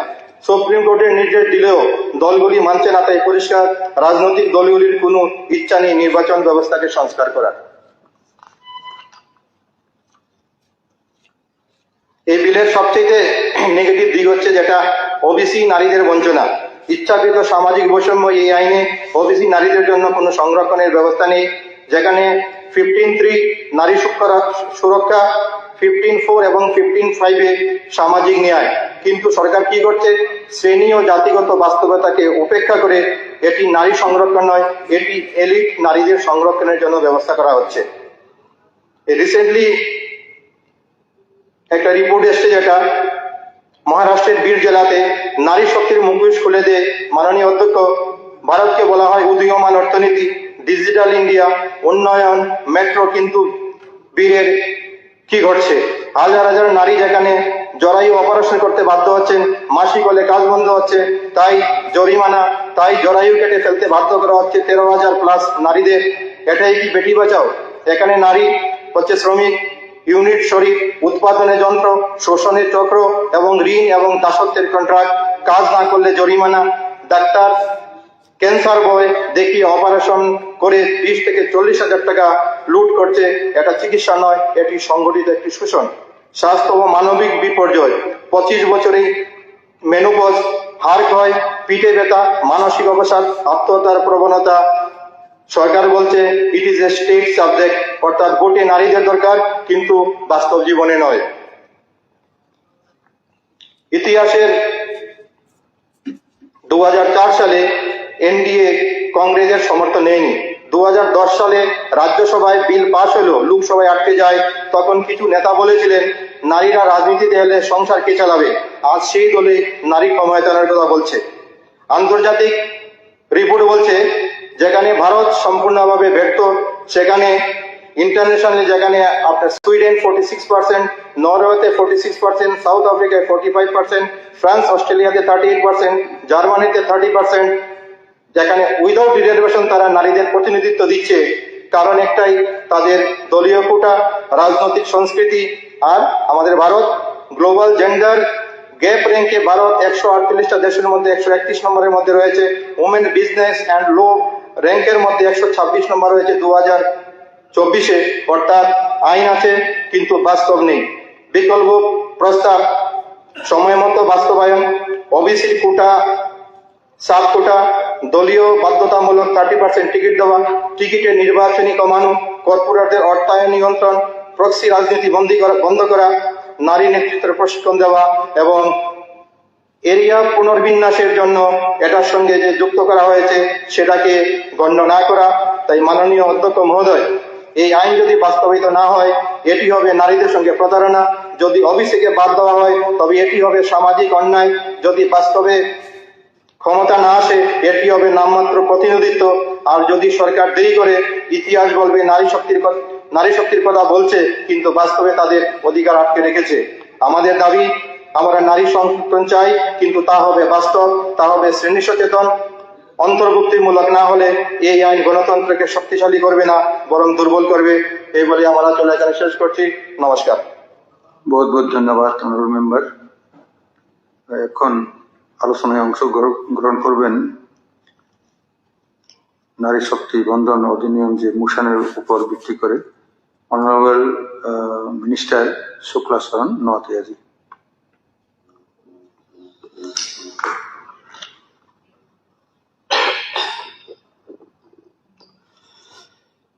মাননীয় অধ্যক্ষ মহোদয়, অসংখ্য ধন্যবাদ জানাচ্ছি। আজকে এই সুন্দর একটা মহতি দিনে আমাদের রাজ্যের জন্য আমি মনে করি আজকে অত্যন্ত গুরুত্বপূর্ণ দিন। মাননীয় honourable government chief whip Shrimati Kalyani Saha Roy, ওনার যে আনা মোশন, যে নারী শক্তি বন্ধন অধিনিয়ম, এই মোশন সমর্থনে আমার ব্যক্তিগত পক্ষ থেকে এবং আমার দলের পক্ষ থেকে সমর্থন জানিয়ে সংক্ষিপ্ত আলোচনা আমি অংশগ্রহণ করছি। আমরা সবাই জানি গত 17 তারিখ এপ্রিল 2026 ভারত সরকারের এনডিএ সরকার তথা দেশের আমাদের সকলের প্রিয় আদরণীয় নরেন্দ্র মোদীজি, অনারেবল প্রাইম মিনিস্টার, ওনার নেতৃত্বে বিশেষভাবে আমাদের দেশের মহিলাদের জন্য উমেন রিজার্ভেশন 33%, সেটা গণতন্ত্রের, যা আমাদের দেশের নাগরিক হিসাবে সাংবিধানিক অধিকার, সেটা প্রদান করার জন্য সংবিধান সংশোধন সেটা আনা হয়েছে। এবং দুর্ভাগ্য, গত 17 তারিখ এপ্রিলে স্পেশাল পার্লামেন্টারি সেশনে সেই সংবিধান সংশোধন বিল সেটাকে পাস করা সম্ভব হয়নি।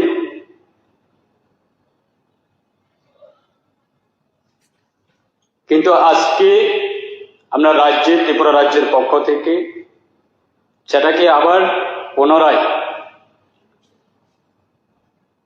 পার্লামেন্টারি সেটাকে বিল প্রস্তাব করার জন্য এবং সেই বিলটাকে পুনরায় বিবেচনা করে যাতে দেশের আমাদের মহিলাদের মাতৃশক্তি শুধু আমাদের ভাষা বা ভাষণের মাধ্যমে নয়, বাস্তবে সেটাকে রূপায়ণ করার জন্য, সেটা বিবেচনা করার জন্য আজকে স্পেশালভাবে আমাদের রাজ্যে পবিত্র বিধানসভায় একটা স্পেশাল সেশন ডাকা হয়েছে।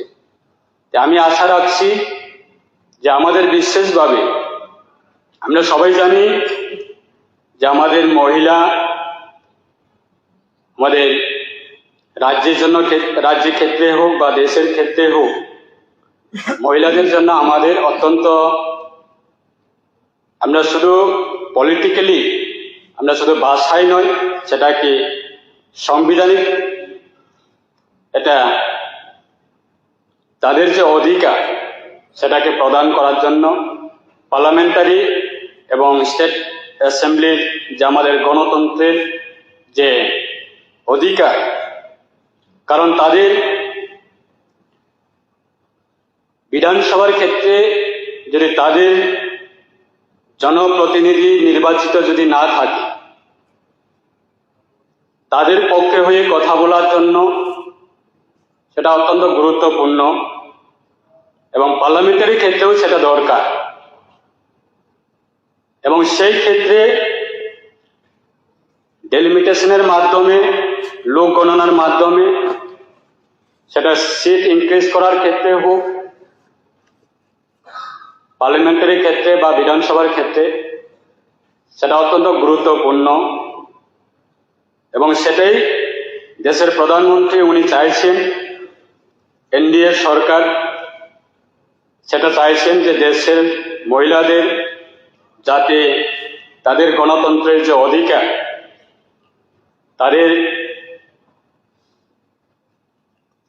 সাংবিধানিক যে অধিকার, সেটা অবশ্যই বর্তমান পরিস্থিতিতে দাঁড়িয়ে সেটা অত্যন্ত গুরুত্বপূর্ণ। এবং আমার ব্যক্তিগত পক্ষ থেকে এবং দলের পক্ষ থেকে সেটা আমরা সমর্থন জানাচ্ছি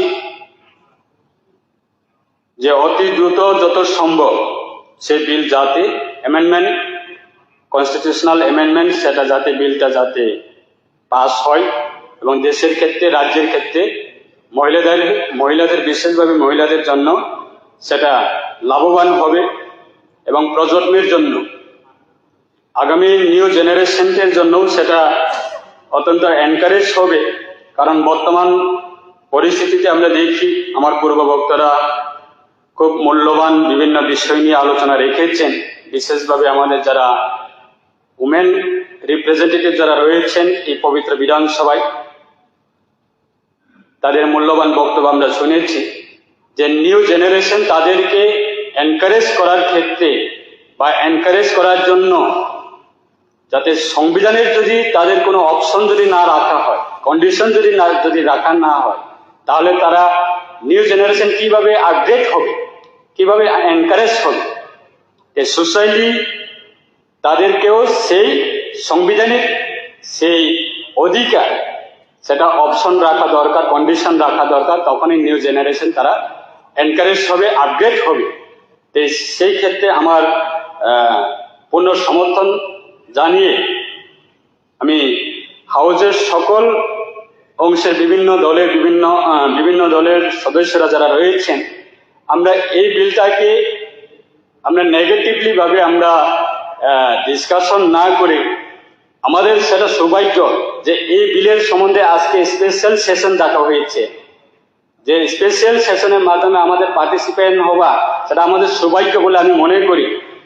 সবাই যাতে মাননীয় সকল অংশের যারা সদস্যরা রয়েছেন, আমি আমার ব্যক্তিগত পক্ষ থেকে এবং দলের পক্ষ থেকে আমি আবেদন করব এবং অনুরোধ করব, কারণ এই বিল যদি পাস হয় আমাদের জন্য কি নেগেটিভ থাকবে, সেটা তো আমাদের রাজ্যের জন্য বা আমাদের দেশের মহিলাদের জন্য সেটা সুরক্ষিত হবে, লাভবান হবে, সম্মান পাবে।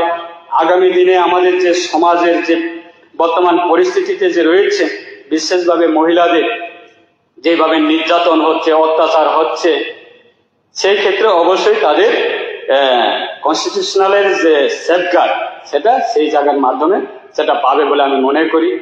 সেটাই আমি আমার ব্যক্তিগত বা দলের আমাদের অপিনিয়ন।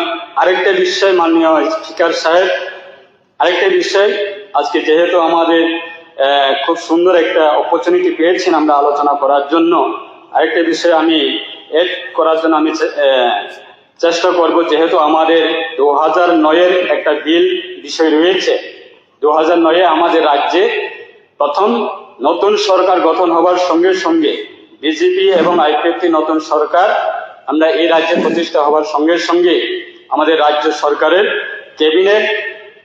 ক্যাবিনেট মিটিংয়ে সেই বিলটা আমরা রেজুলেশন পাস করেছি যে আমাদের 2019-এ যে রেজুলেশন, যে কনস্টিটিউশনাল অ্যামেন্ডমেন্ট ম্যাটারটা 125তম আইন সংশোধন করে আমাদের রাজ্যে স্বশাসিত জেলা পরিষদ সেটাকে আপগ্রেডেশন করার জন্য আমাদের রাজ্যের বিজেপি এবং আইপিএফটি সেই রেজুলেশনটাকে আমরা পূর্ণ সমর্থন জানিয়ে দেশের প্রধানমন্ত্রীজি এবং ভারত সরকার এবং এনডিএ সরকারের যে বিল, যে 125তম আইন সংশোধন করে যে স্বশাসিত জেলা পরিষদ সেটাকে আপগ্রেডেশন করার জন্য এবং সেটাকে টিটিসি গঠন করার জন্য, তাই সেই বিলের সম্বন্ধেও আচ্ছা, আমরা আমাদের রাজ্যে এটা অন্য একটা ইস্যু, এই ইস্যুটি রাখেন,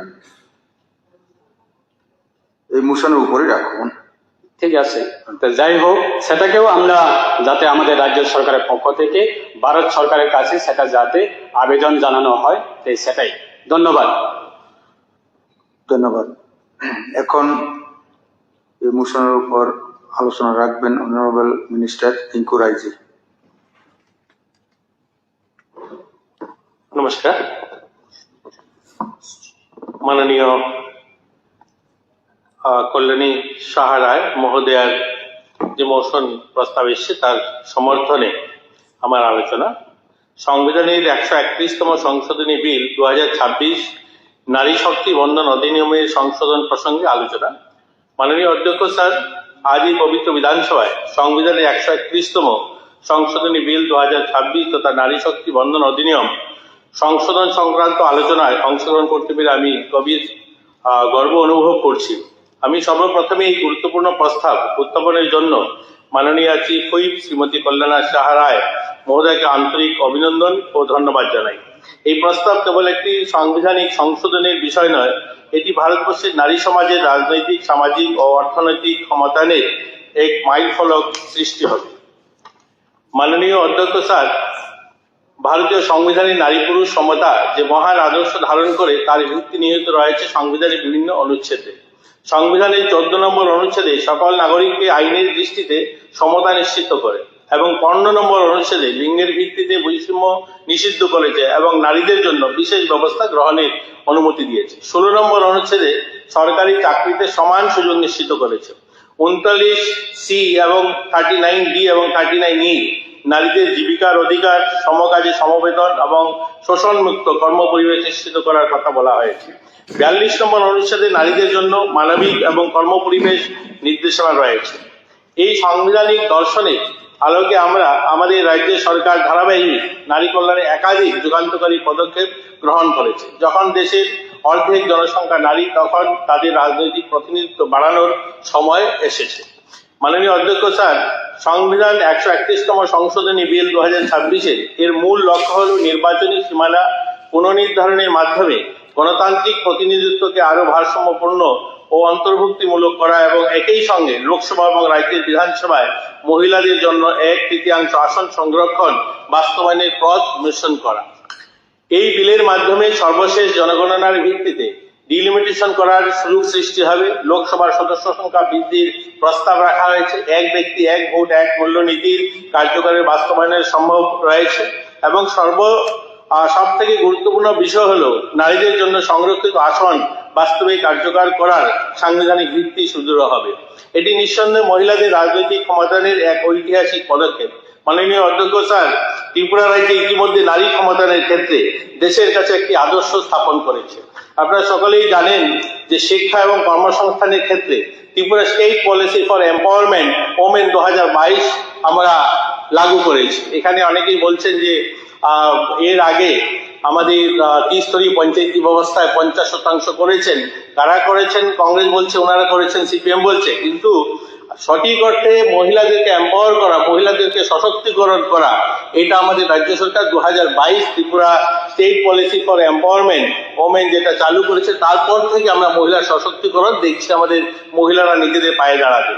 সরকারি চাকরিতে 33% নারী সংরক্ষণ কার্যকর করা হয়েছে। মহিলাদের জন্য স্বল্প সুদে শিক্ষা ঋণ প্রদান করার ব্যবস্থা রাখা হয়েছে। দক্ষতা উন্নয়নের জন্য বিভিন্ন প্রশিক্ষণ কর্মসূচি চালু রয়েছে। সরকারি শপিং কমপ্লেক্স বা অন্যান্য সরকারি স্টলে 50% স্টল মহিলাদের জন্য সংরক্ষিত করা হয়েছে। স্বাস্থ্য পুষ্টির ক্ষেত্রে 13টি আমরা ওমেন হেলথ ওয়েলনেস সেন্টার স্থাপন করা হয়েছে মহিলাদের জন্য। মুখ্যমন্ত্রী মাতৃপুষ্টি উপহার প্রকল্পে গর্ভবতী আমাদের মাদেরকে 2000 টাকা করে সহায়তা দেওয়ার ব্যবস্থা করা হয়েছে। 2025-26 সালে আমরা 9080 জন গর্ভবতী মহিলাকে এই সাহায্য করেছি।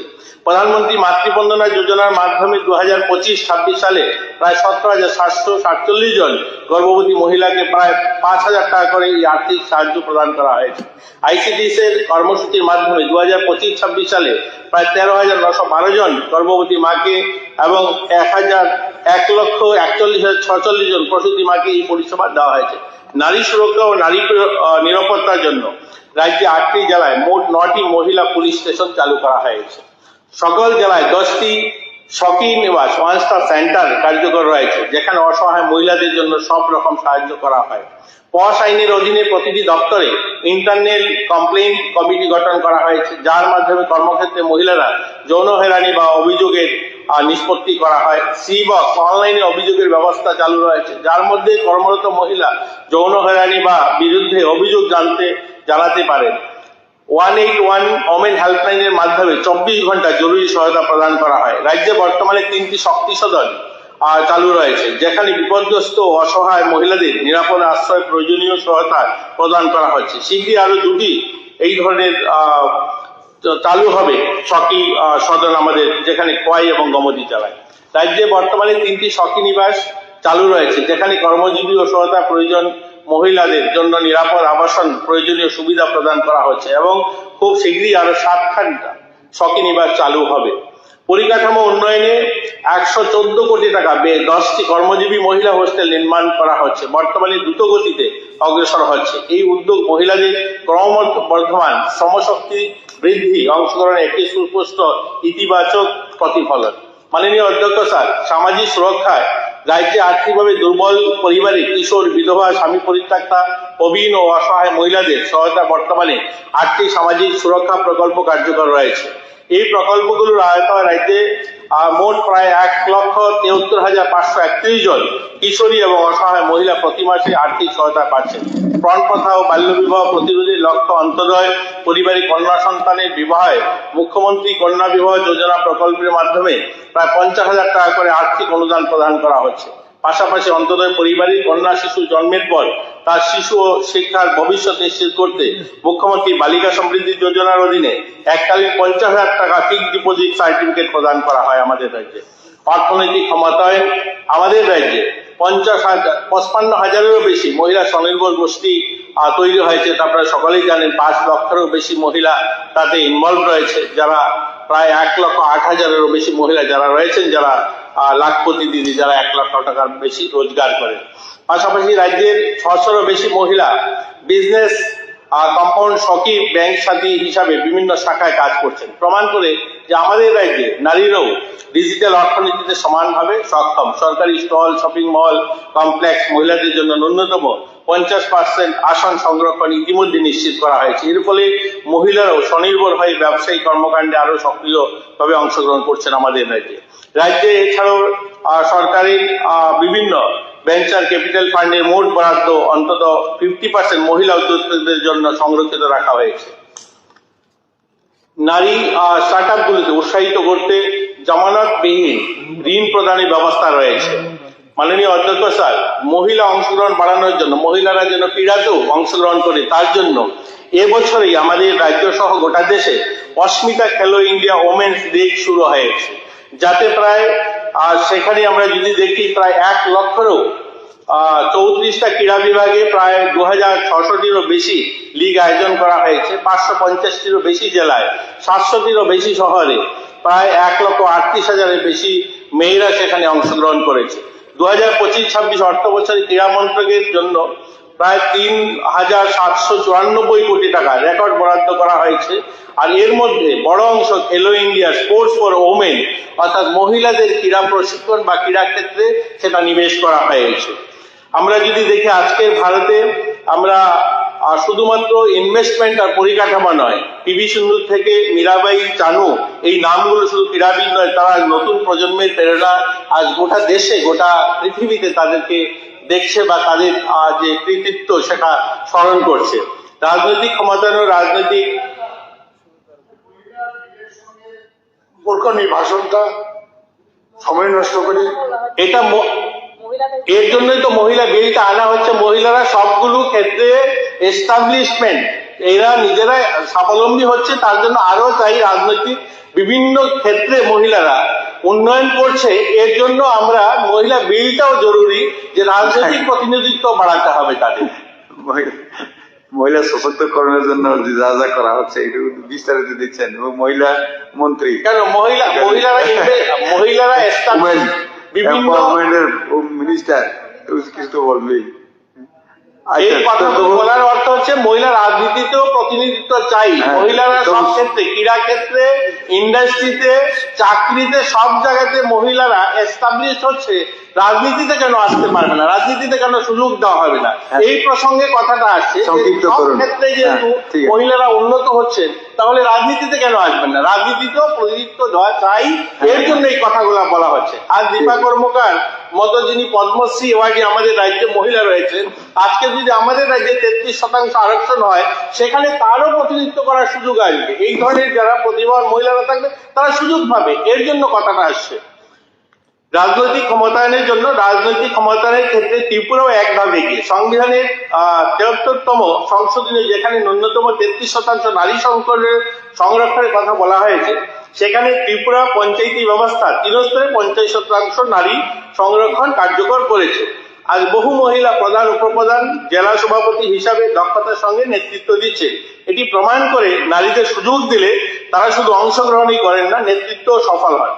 মাননীয় অধ্যক্ষ স্যার, আজ সময় এসেছে সেই সফল অভিজ্ঞতাকে জাতীয় স্তরে প্রসারিত করা। লোকসভা ও রাজ্যের বিধানসভায় নারীদের জন্য 1/3 সংরক্ষণ কার্যকর হলে নীতি নির্ধারণে নারীদের দৃষ্টিভঙ্গির প্রতিফলন হবে, গণতন্ত্র আরো অন্তর্ভুক্তিমূলক হবে এবং সামাজিক ন্যায় প্রতিষ্ঠা আরো সুদৃঢ় হবে। আজ আমরা একটা ঐতিহাসিক মুহূর্তে দাঁড়িয়ে আছি। এই বিল শুধু একটি আইন নয়, এটি ভারতের গণতন্ত্রকে আরো ন্যায়ভিত্তিক ও সমতামূলক করার এক যুগান্তকারী সুযোগ। আমি এই পবিত্র বিধানসভার সকল মাননীয় সদস্যদের প্রতি আন্তরিক আহ্বান জানাচ্ছি, আসুন দলমত নির্বিশেষে আমরা সকলেই ঐক্যবদ্ধ এবং ঐতিহাসিক প্রস্তাবকে সমর্থন করি।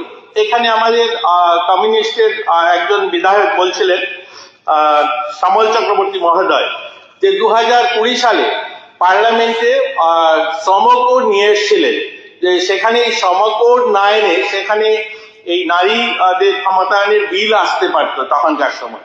আমি ওনাকে বলবো, সেই শ্রম কোডও মহিলাদেরকে সশক্তিকরণ করার এবং মহিলাদেরকে অধিকার দেওয়ার প্রাধান্য দেওয়া হয়েছে। আমরা যদি দেখি সেই বিলে লিঙ্গভিত্তিক বৈষম্য নিষিদ্ধ করে মেয়েদেরকে কোনোভাবে কোনো কাজ থেকে বঞ্চিত করা যাবে না। সেই বিলে এসে কোনো মহিলা যদি চায় যে আমি স্বতন্ত্র, আমি যে কোনো কাজ করতে পারবো, সে যদি ইচ্ছা প্রকাশ করে, তাহলে তাকে সেই কাজের অধিকার দিতে হবে, সেই বিলে এসেছিল। সমান কাজে সমবেতন। আমাদের দেশে এরকম ছিল যে পুরুষ লোককে 10,000 টাকা বেতন দিলে মহিলাকে 8,000 টাকা দেওয়া হবে। সেই বিল বলেছে না, সমকাজে সমবেতন। যদি পুরুষ লোক যে কাজটা করবে, মহিলা যদি সেই কাজ করেন, তাহলে বেতন তাকে সমান দিতে হবে। এবং নাইট শিফটে, আগে আমাদের মহিলাদেরকে অধিকার ছিল নাইট শিফটে কাজ করা। এখন বলা হয়েছে মহিলা যদি ভাবে যে আমি নাইট শিফটে কাজ করব, তাহলে তাকে সেই কাজ দিতে বাধ্য হবে। সেই বিলেও এসেছিল। আমার কথাটা বলার অর্থ হচ্ছে, মহিলারা যেহেতু সবকিছু করতে পারছে, তাহলে রাজনীতিতে কেন আসবে না? রাজনীতিতেও তাদের আশা চাই। তার জন্য এই বিলে আসুন আমরা সকলেই, এই যে প্রস্তাব আমাদের মাননীয় কল্যাণী রায় মহোদয়া নিয়ে এসেছেন, এই আমাদের এই প্রস্তাবকে সমর্থন জানাই। আমি আবারও সবাইকে শুভেচ্ছা অভিনন্দন জানিয়ে আমি আমার এই আলোচনা শেষ করলাম। ধন্যবাদ মন্ত্রী মহোদয়, আপনি 11 মিনিটে শেষ করেছেন। তো এখন আলোচনা রাখবেন Honorable Minister Onimesh Devbarma ji.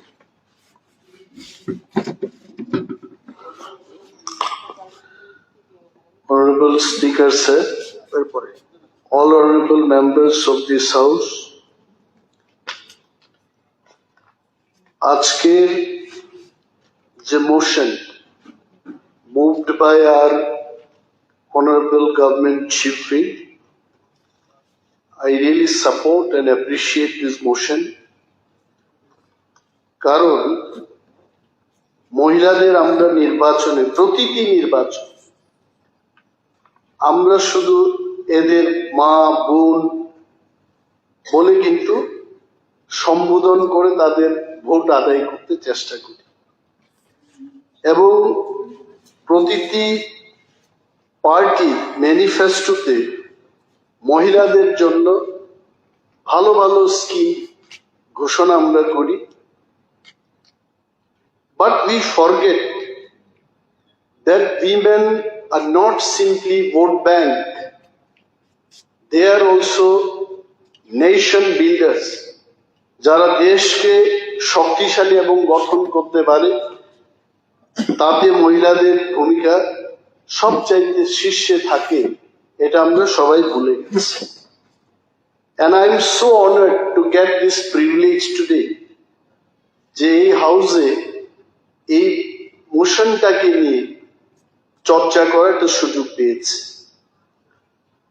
There are so many senior members sitting in the house যারা আমার চাইতে অনেক বেশি এই বিধানসভায় প্রতিনিধিত্ব করেছেন ডেলিমিটেশন কি জিনিস সংরক্ষণ কি জিনিস সেটাকে নিয়ে আপনারা আরো চর্চা করার সুযোগ পেয়েছেন So far I remember, I saw the last delimitation commission in Tripura, also in India.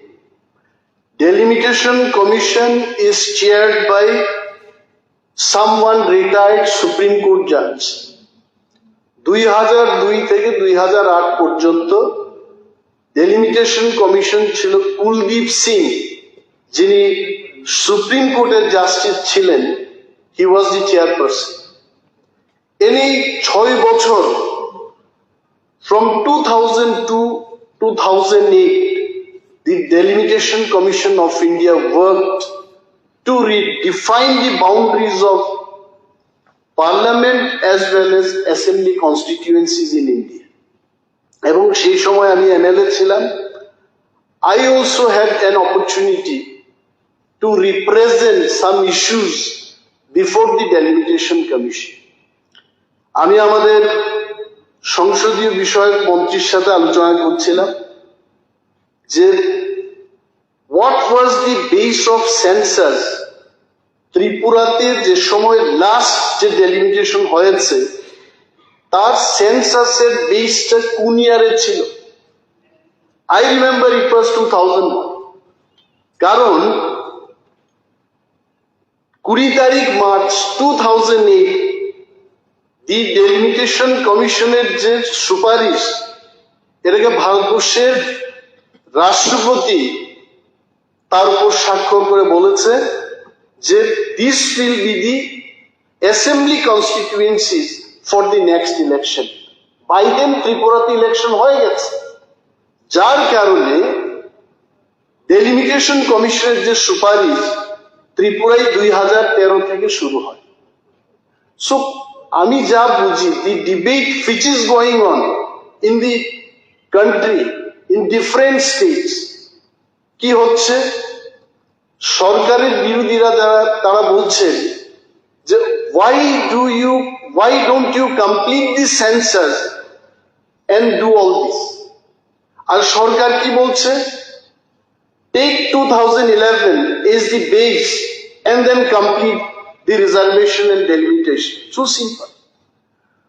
So I just want to tell in this house যে 2008 যদি আমরা 2001 টাকে বেস করে যদি করতে পারি what is the problem taking base as 2011 is my argument কারণ দেখুন একটা জিনিস সত্য যে আমি মহিলাদের সশক্তিকরণে আমি মহিলাদের পাশে থাকব, আপনি একটা কথা বলবেন, আর অন্য জায়গায় আপনি বলবেন যে না এখানে টেকনিক্যালি কিছু ত্রুটি আছে, আমি এটাকে সমর্থন করতে পারবো।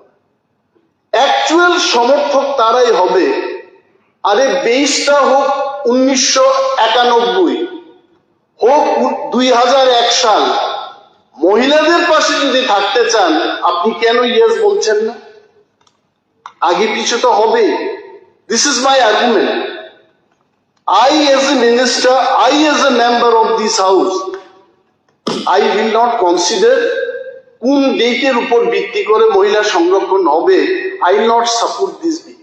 I support whichever is the base cut of year, সেই ইয়ারটাতেই হোক।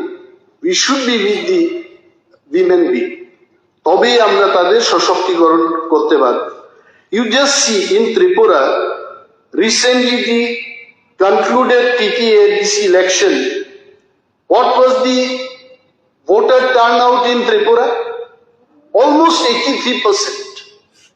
এবং এই 83% ভোটারের মধ্যে যারা নির্বাচনে অংশগ্রহণ করেছেন দেখেছেন, দেখবেন মহিলাদের বিশাল লাইন। ইট মিনস এই যে নির্বাচনটা হলো, জয় পরাজয়ের ক্ষেত্রে মহিলাদের ভূমিকা ছিল পুরুষদেরই মতো। The country is having almost 50% women, 40% মানে 50% of the population মহিলা। You just see, আমার কাছে যা পরিসংখ্যান আছে, after BJP led government came to power in the center, 5% থেকে লোকসভাতে 15% প্রায় women মেম্বারের সংখ্যা বেড়েছে, from 5 to 15%. And PRS legislative research যেটা বলেছে, in most of the states, be it in Bihar, Tamil Nadu, Tripura, Assam, women representation is less than 10%. আমাদের এই হাউসে 60 members হাউসে we have only 8 women members. I am a man, but আমি আজকে যে জিনিসটা বলছি এখানে, the motion moved by our government chief whip, উনি শুনছেন আমার বক্তব্য। আসলে we want to see 1/3 of this house occupied by the women. এটা মাথায় রেখে আপনি you should speak. আমাদের উদ্দেশ্যটা কি? We want to see 1/3 of the house filled by the women representative. যারা স্কুল চালাতে পারে, যারা সেলফ হেল্প গ্রুপে কাজ করতে পারে, যারা ব্যবসা করতে পারছে, যারা প্রফেসর, টিচিং ইত্যাদি ইনস্টিটিউশনে সাকসেসফুলি কাজ করতে পারছে, why will not create space for them in politics? Why they can be part of in the highest level of decision making body in the country? যারা আমি আজকে শুনছিলাম আমাদের, he is also veteran politician, he was talking today, শুনতে তো ভালো লাগে।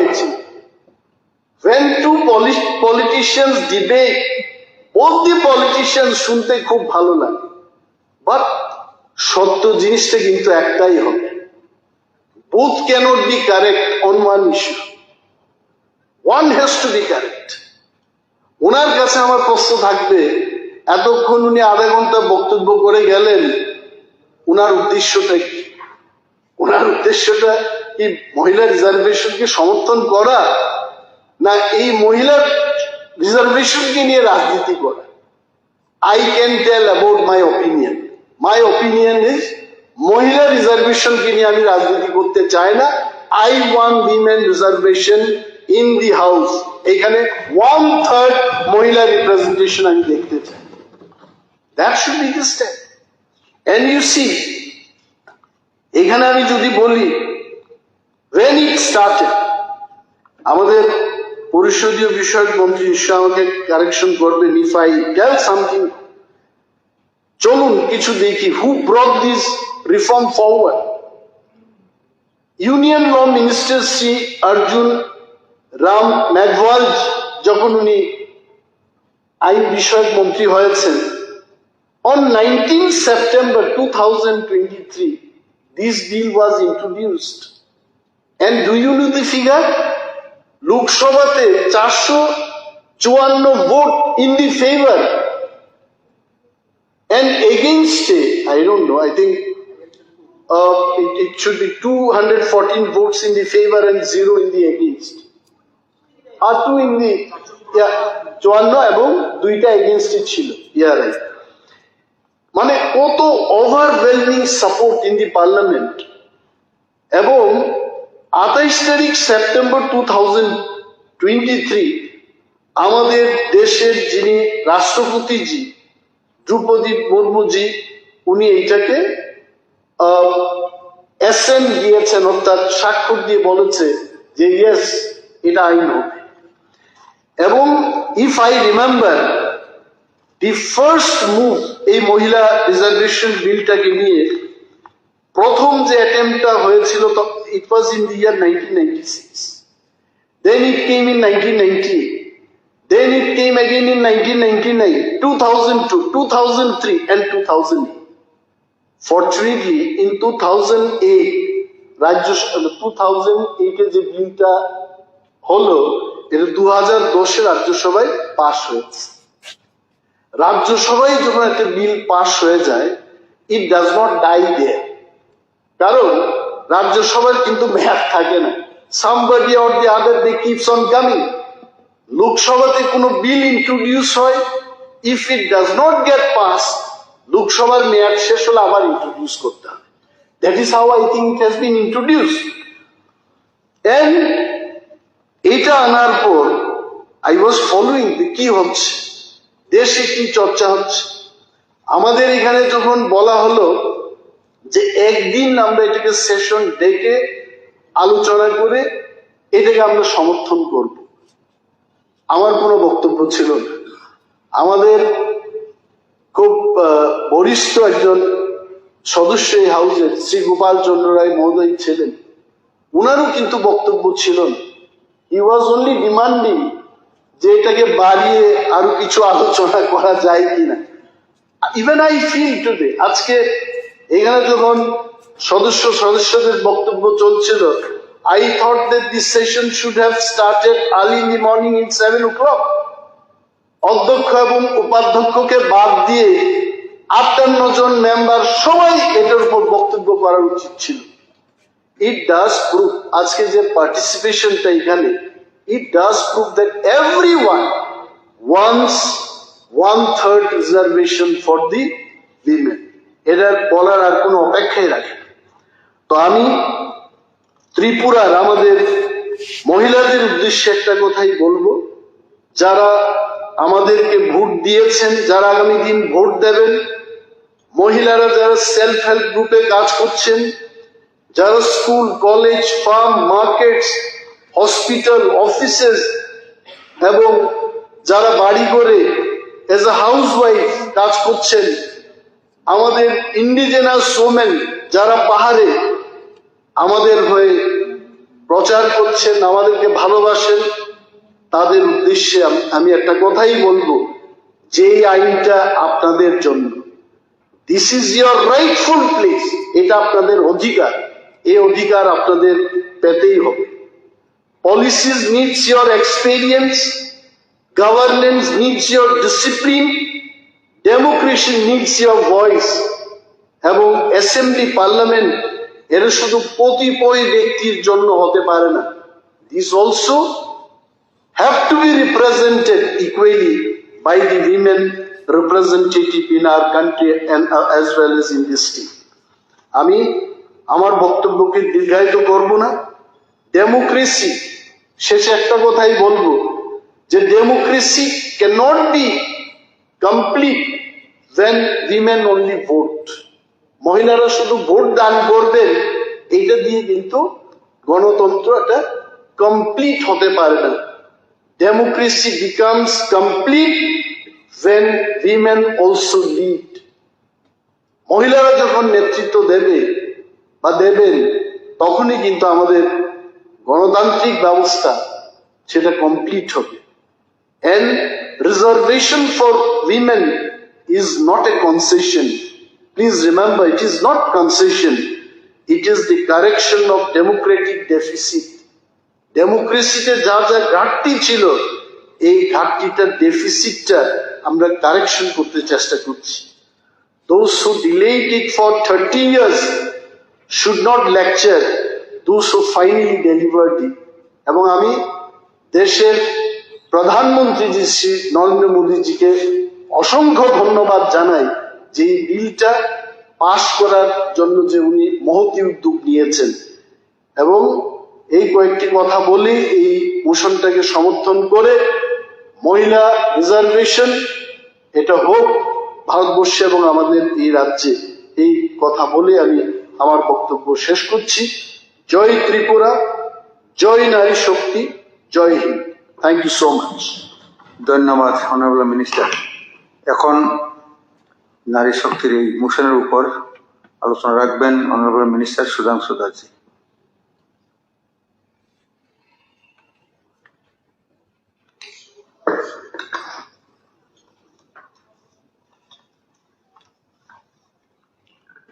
Honourable speaker sir, প্রথমে আপনাকে ধন্যবাদ জানাচ্ছি। নারী শক্তি বন্ধন অধিনিয়ম বিলের উপরে আজকে এখানে যে আলোচনা হচ্ছে তার উপর আমাকে আলোচনা করার সুযোগ প্রদান করার জন্য খুশি হতাম। সুদীপ বাবু থাকলে উনি সবসময় হিট এন্ড রান প্রসেসে চলেন, হিট করে পালিয়ে যান ওই ট্রাকের ড্রাইভারদের মতো। তো যাই হোক, চেষ্টা করব কম সময়ের মধ্যে আমার বিষয় রাখার জন্য। 2023 সালে ভারতবর্ষের পার্লামেন্টে মহিলাদের 33% রিজার্ভেশন প্রদান করার জন্য বিশেষ করে পার্লামেন্ট অ্যান্ড স্টেট অ্যাসেম্বলিতে একটা বিল পাসড হয় ইউনানিমাসলি। পারহ্যাপস 2টা ভোট এগেইনস্টে পড়েছিল, বাকি সবগুলির ফেভারে পড়েছিল। কিন্তু সেই বিল যখন পাসড হয় সেখানে একটা কন্ডিশন ছিল যে এটা তার ফার্দার সেন্সাস এন্ড ডিলিমিটেশন এই দুইটা কমপ্লিট করার পরে এটাকে ফাইনালি আইনে রূপান্তরিত করা হবে এবং তার জন্য 15 বছর সময় তার ভ্যালিডিটি রাখা হয়, subject to extend by the parliamentarian. এখন 2026 সালের এপ্রিল মাসে, অর্থাৎ এই মাসেই ভারতবর্ষের পার্লামেন্ট মাননীয় প্রধানমন্ত্রীজির নেতৃত্বে পুনর্বার এই বিলকে অ্যামেন্ডমেন্ট করার জন্য এবং কিছু ইনোভেটিভ প্রপোজাল নিয়ে সেই innovative and comprehensive bill introduce করে টেবিল করে। আনফরচুনেটলি অনেক আলোচনা সমালোচনার পরে এই বিল কিন্তু পাস হয়নি পার্লামেন্টে। গোপাল বাবু ওনার বক্তব্য কিংবা সুদীপ বাবু তারাও বলেছিলেন যে কংগ্রেস পার্টি হচ্ছে তার প্রতিষ্ঠাতা নাকি মহিলাদের রিজার্ভেশন দেওয়ার জন্য, বা দে ওয়ার দ্য ইনিশিয়েটর। কিন্তু এটা কিন্তু না গোপাল বাবু না সুদীপ বাবু মেনশন করেছেন যে ইনিশিয়েটিভটা কবে হয়েছিল এবং কে এনেছিল। They did not mention. But the fact of the matter is, point of order. Now, I have specifically mentioned it was initiated by the then Prime Minister Rajiv Gandhi. কবে? 1989. It was passed in the Lok Sabha, but it was not passed in the Rajya. Show me the paper. I'll give. আপনি হাউসকে paper show করুন। I'll supply. ধর এক্ষুনি করুন, এক্ষুনি করুন। আপনাকে আধা ঘন্টা সময় দেওয়া হলো। You take 30 minutes of time. No, I needed. No, you take 30 minutes of time. One thing. If you want, take 1 hour. Sir, I Okay, needed the Xerox copy. I will definitely. ঠিক আছে, ব্যাপারটা নিয়ে নিন। কতক্ষণ সময়ের মধ্যে দেবেন বলুন? আমি এটা জেরক্স করে দিতে হবে, ঠিক আছে, দিতে হবে। কারণ আপনাদের অনেকের কাছে ঠিক আছে লে করে দেবেন স্যার লে করে পে করে দেবো, ঠিক আছে। কিন্তু অনেক কাগজ আপনাকেও আগে দিয়েছি, এটা গুম হয়েছে, হয় খেয়ে ফেলে। আমি ছোটবেলায় যখন আমরা দেখছিলাম, আমি দিয়ে দেবো। এটা কোনটা বলছেন আপনি? গ্রাম পঞ্চায়েতের কথা বলছেন? না না, এই যে- হ্যাঁ, গ্রাম পঞ্চায়েতের কথা হচ্ছে না তো, এখানে তো হচ্ছে পার্লামেন্ট এন্ড স্টেট লেজিসলেচারের জন্য। এটা তো গ্রাম পঞ্চায়েতের কথা হচ্ছে না তো। না না, 33% reservation। মহিলা সংরক্ষণ প্রথমে এটা কংগ্রেসের পক্ষ থেকে উদ্যোগ নেওয়া হয়েছে। এটা ইনিশিয়ালি স্টার্টেড গ্রাম কিসের জন্য? পঞ্চায়েত and আমি লোকসভাতে যখন পাস, ঠিক আছে, বসে যান। আমি বলেছি তখন বুঝে গেছি আপনি গ্রাম পঞ্চায়েতের রয়েছেন, আমরা পার্লামেন্টের বিষয়ে না, না, আলোচনা করছি। কংগ্রেস আমরা পার্লামেন্টের বিষয়ে আলোচনা করছি তো, আমরা গ্রাম পঞ্চায়েতের বিষয়ে আলোচনা করছি না তো এটা। আনকন্ডিশনালি সাপোর্টেড ঠিক আছে। 2023।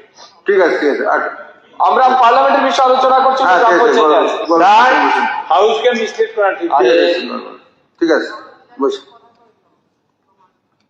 হ্যাঁ স্যার, মহিলাদের 33% রিজার্ভেশন দেওয়ার বিষয় ফার্স্ট 1996 এই সময় এইচ ডি দেবেগৌড়া যখন ভারতবর্ষের প্রধানমন্ত্রী, তখন ভারতের law minister Ramakantaji first as a law minister এটা কিন্তু পার্লামেন্টে ইন্ট্রোডিউস করেন in 1996 under Deve Gowda ministry government. সেই সময় এই রিজার্ভেশন বিল পাস হয়নি। তার পরবর্তী সময় 1998 under Atal Bihari Vajpayee government, 1999 again আবার প্রপোজ করা হয়, দেন 2002 সালে এগেইন প্রপোজ করা হয়। Due to the lack of political consensus এই বিল কিন্তু পাস হয়। তো কংগ্রেস এখানে সুদীপ বাবু বা গোপাল বাবু যে কথাটা বলছেন এটা সম্পূর্ণ অসত্য। এটা বারে বারেই তারা ওই যে বললাম না, হিট এন্ড রান করে পালিয়ে যায়, কথা শুনতে চায় না। তো আসল ফ্যাক্ট হচ্ছে এটা 1996 থেকে 2002 পর্যন্ত যখন এনডিএ সরকার ছিল, মহিলাদের reservation 33% parliamentary and as well as state অ্যাসেম্বলিতে প্রদানের জন্য প্রপোজাল এসেছিল।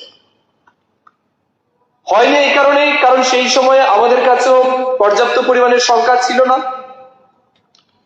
এখন প্রশ্ন এসছে যে 5 রাজ্যে যখন নির্বাচন হচ্ছে ঠিক সেই সময় আপনারা কেন এই বিল আনলেন? এখানে বলছেন যে রাজনৈতিক দুর্বিসন্ধির জন্য। এটা রাজনৈতিক দুর্বিসন্ধির জন্য না। সুদীপ বাবু জানেন কিছুটা, উনি ওনার ফেভারে যেটা ভালো লাগে এটা বলে পালিয়ে গেছে, কিন্তু ফ্যাক্ট যেটা সেটা কিন্তু তিনি এখানে বলে যাননি।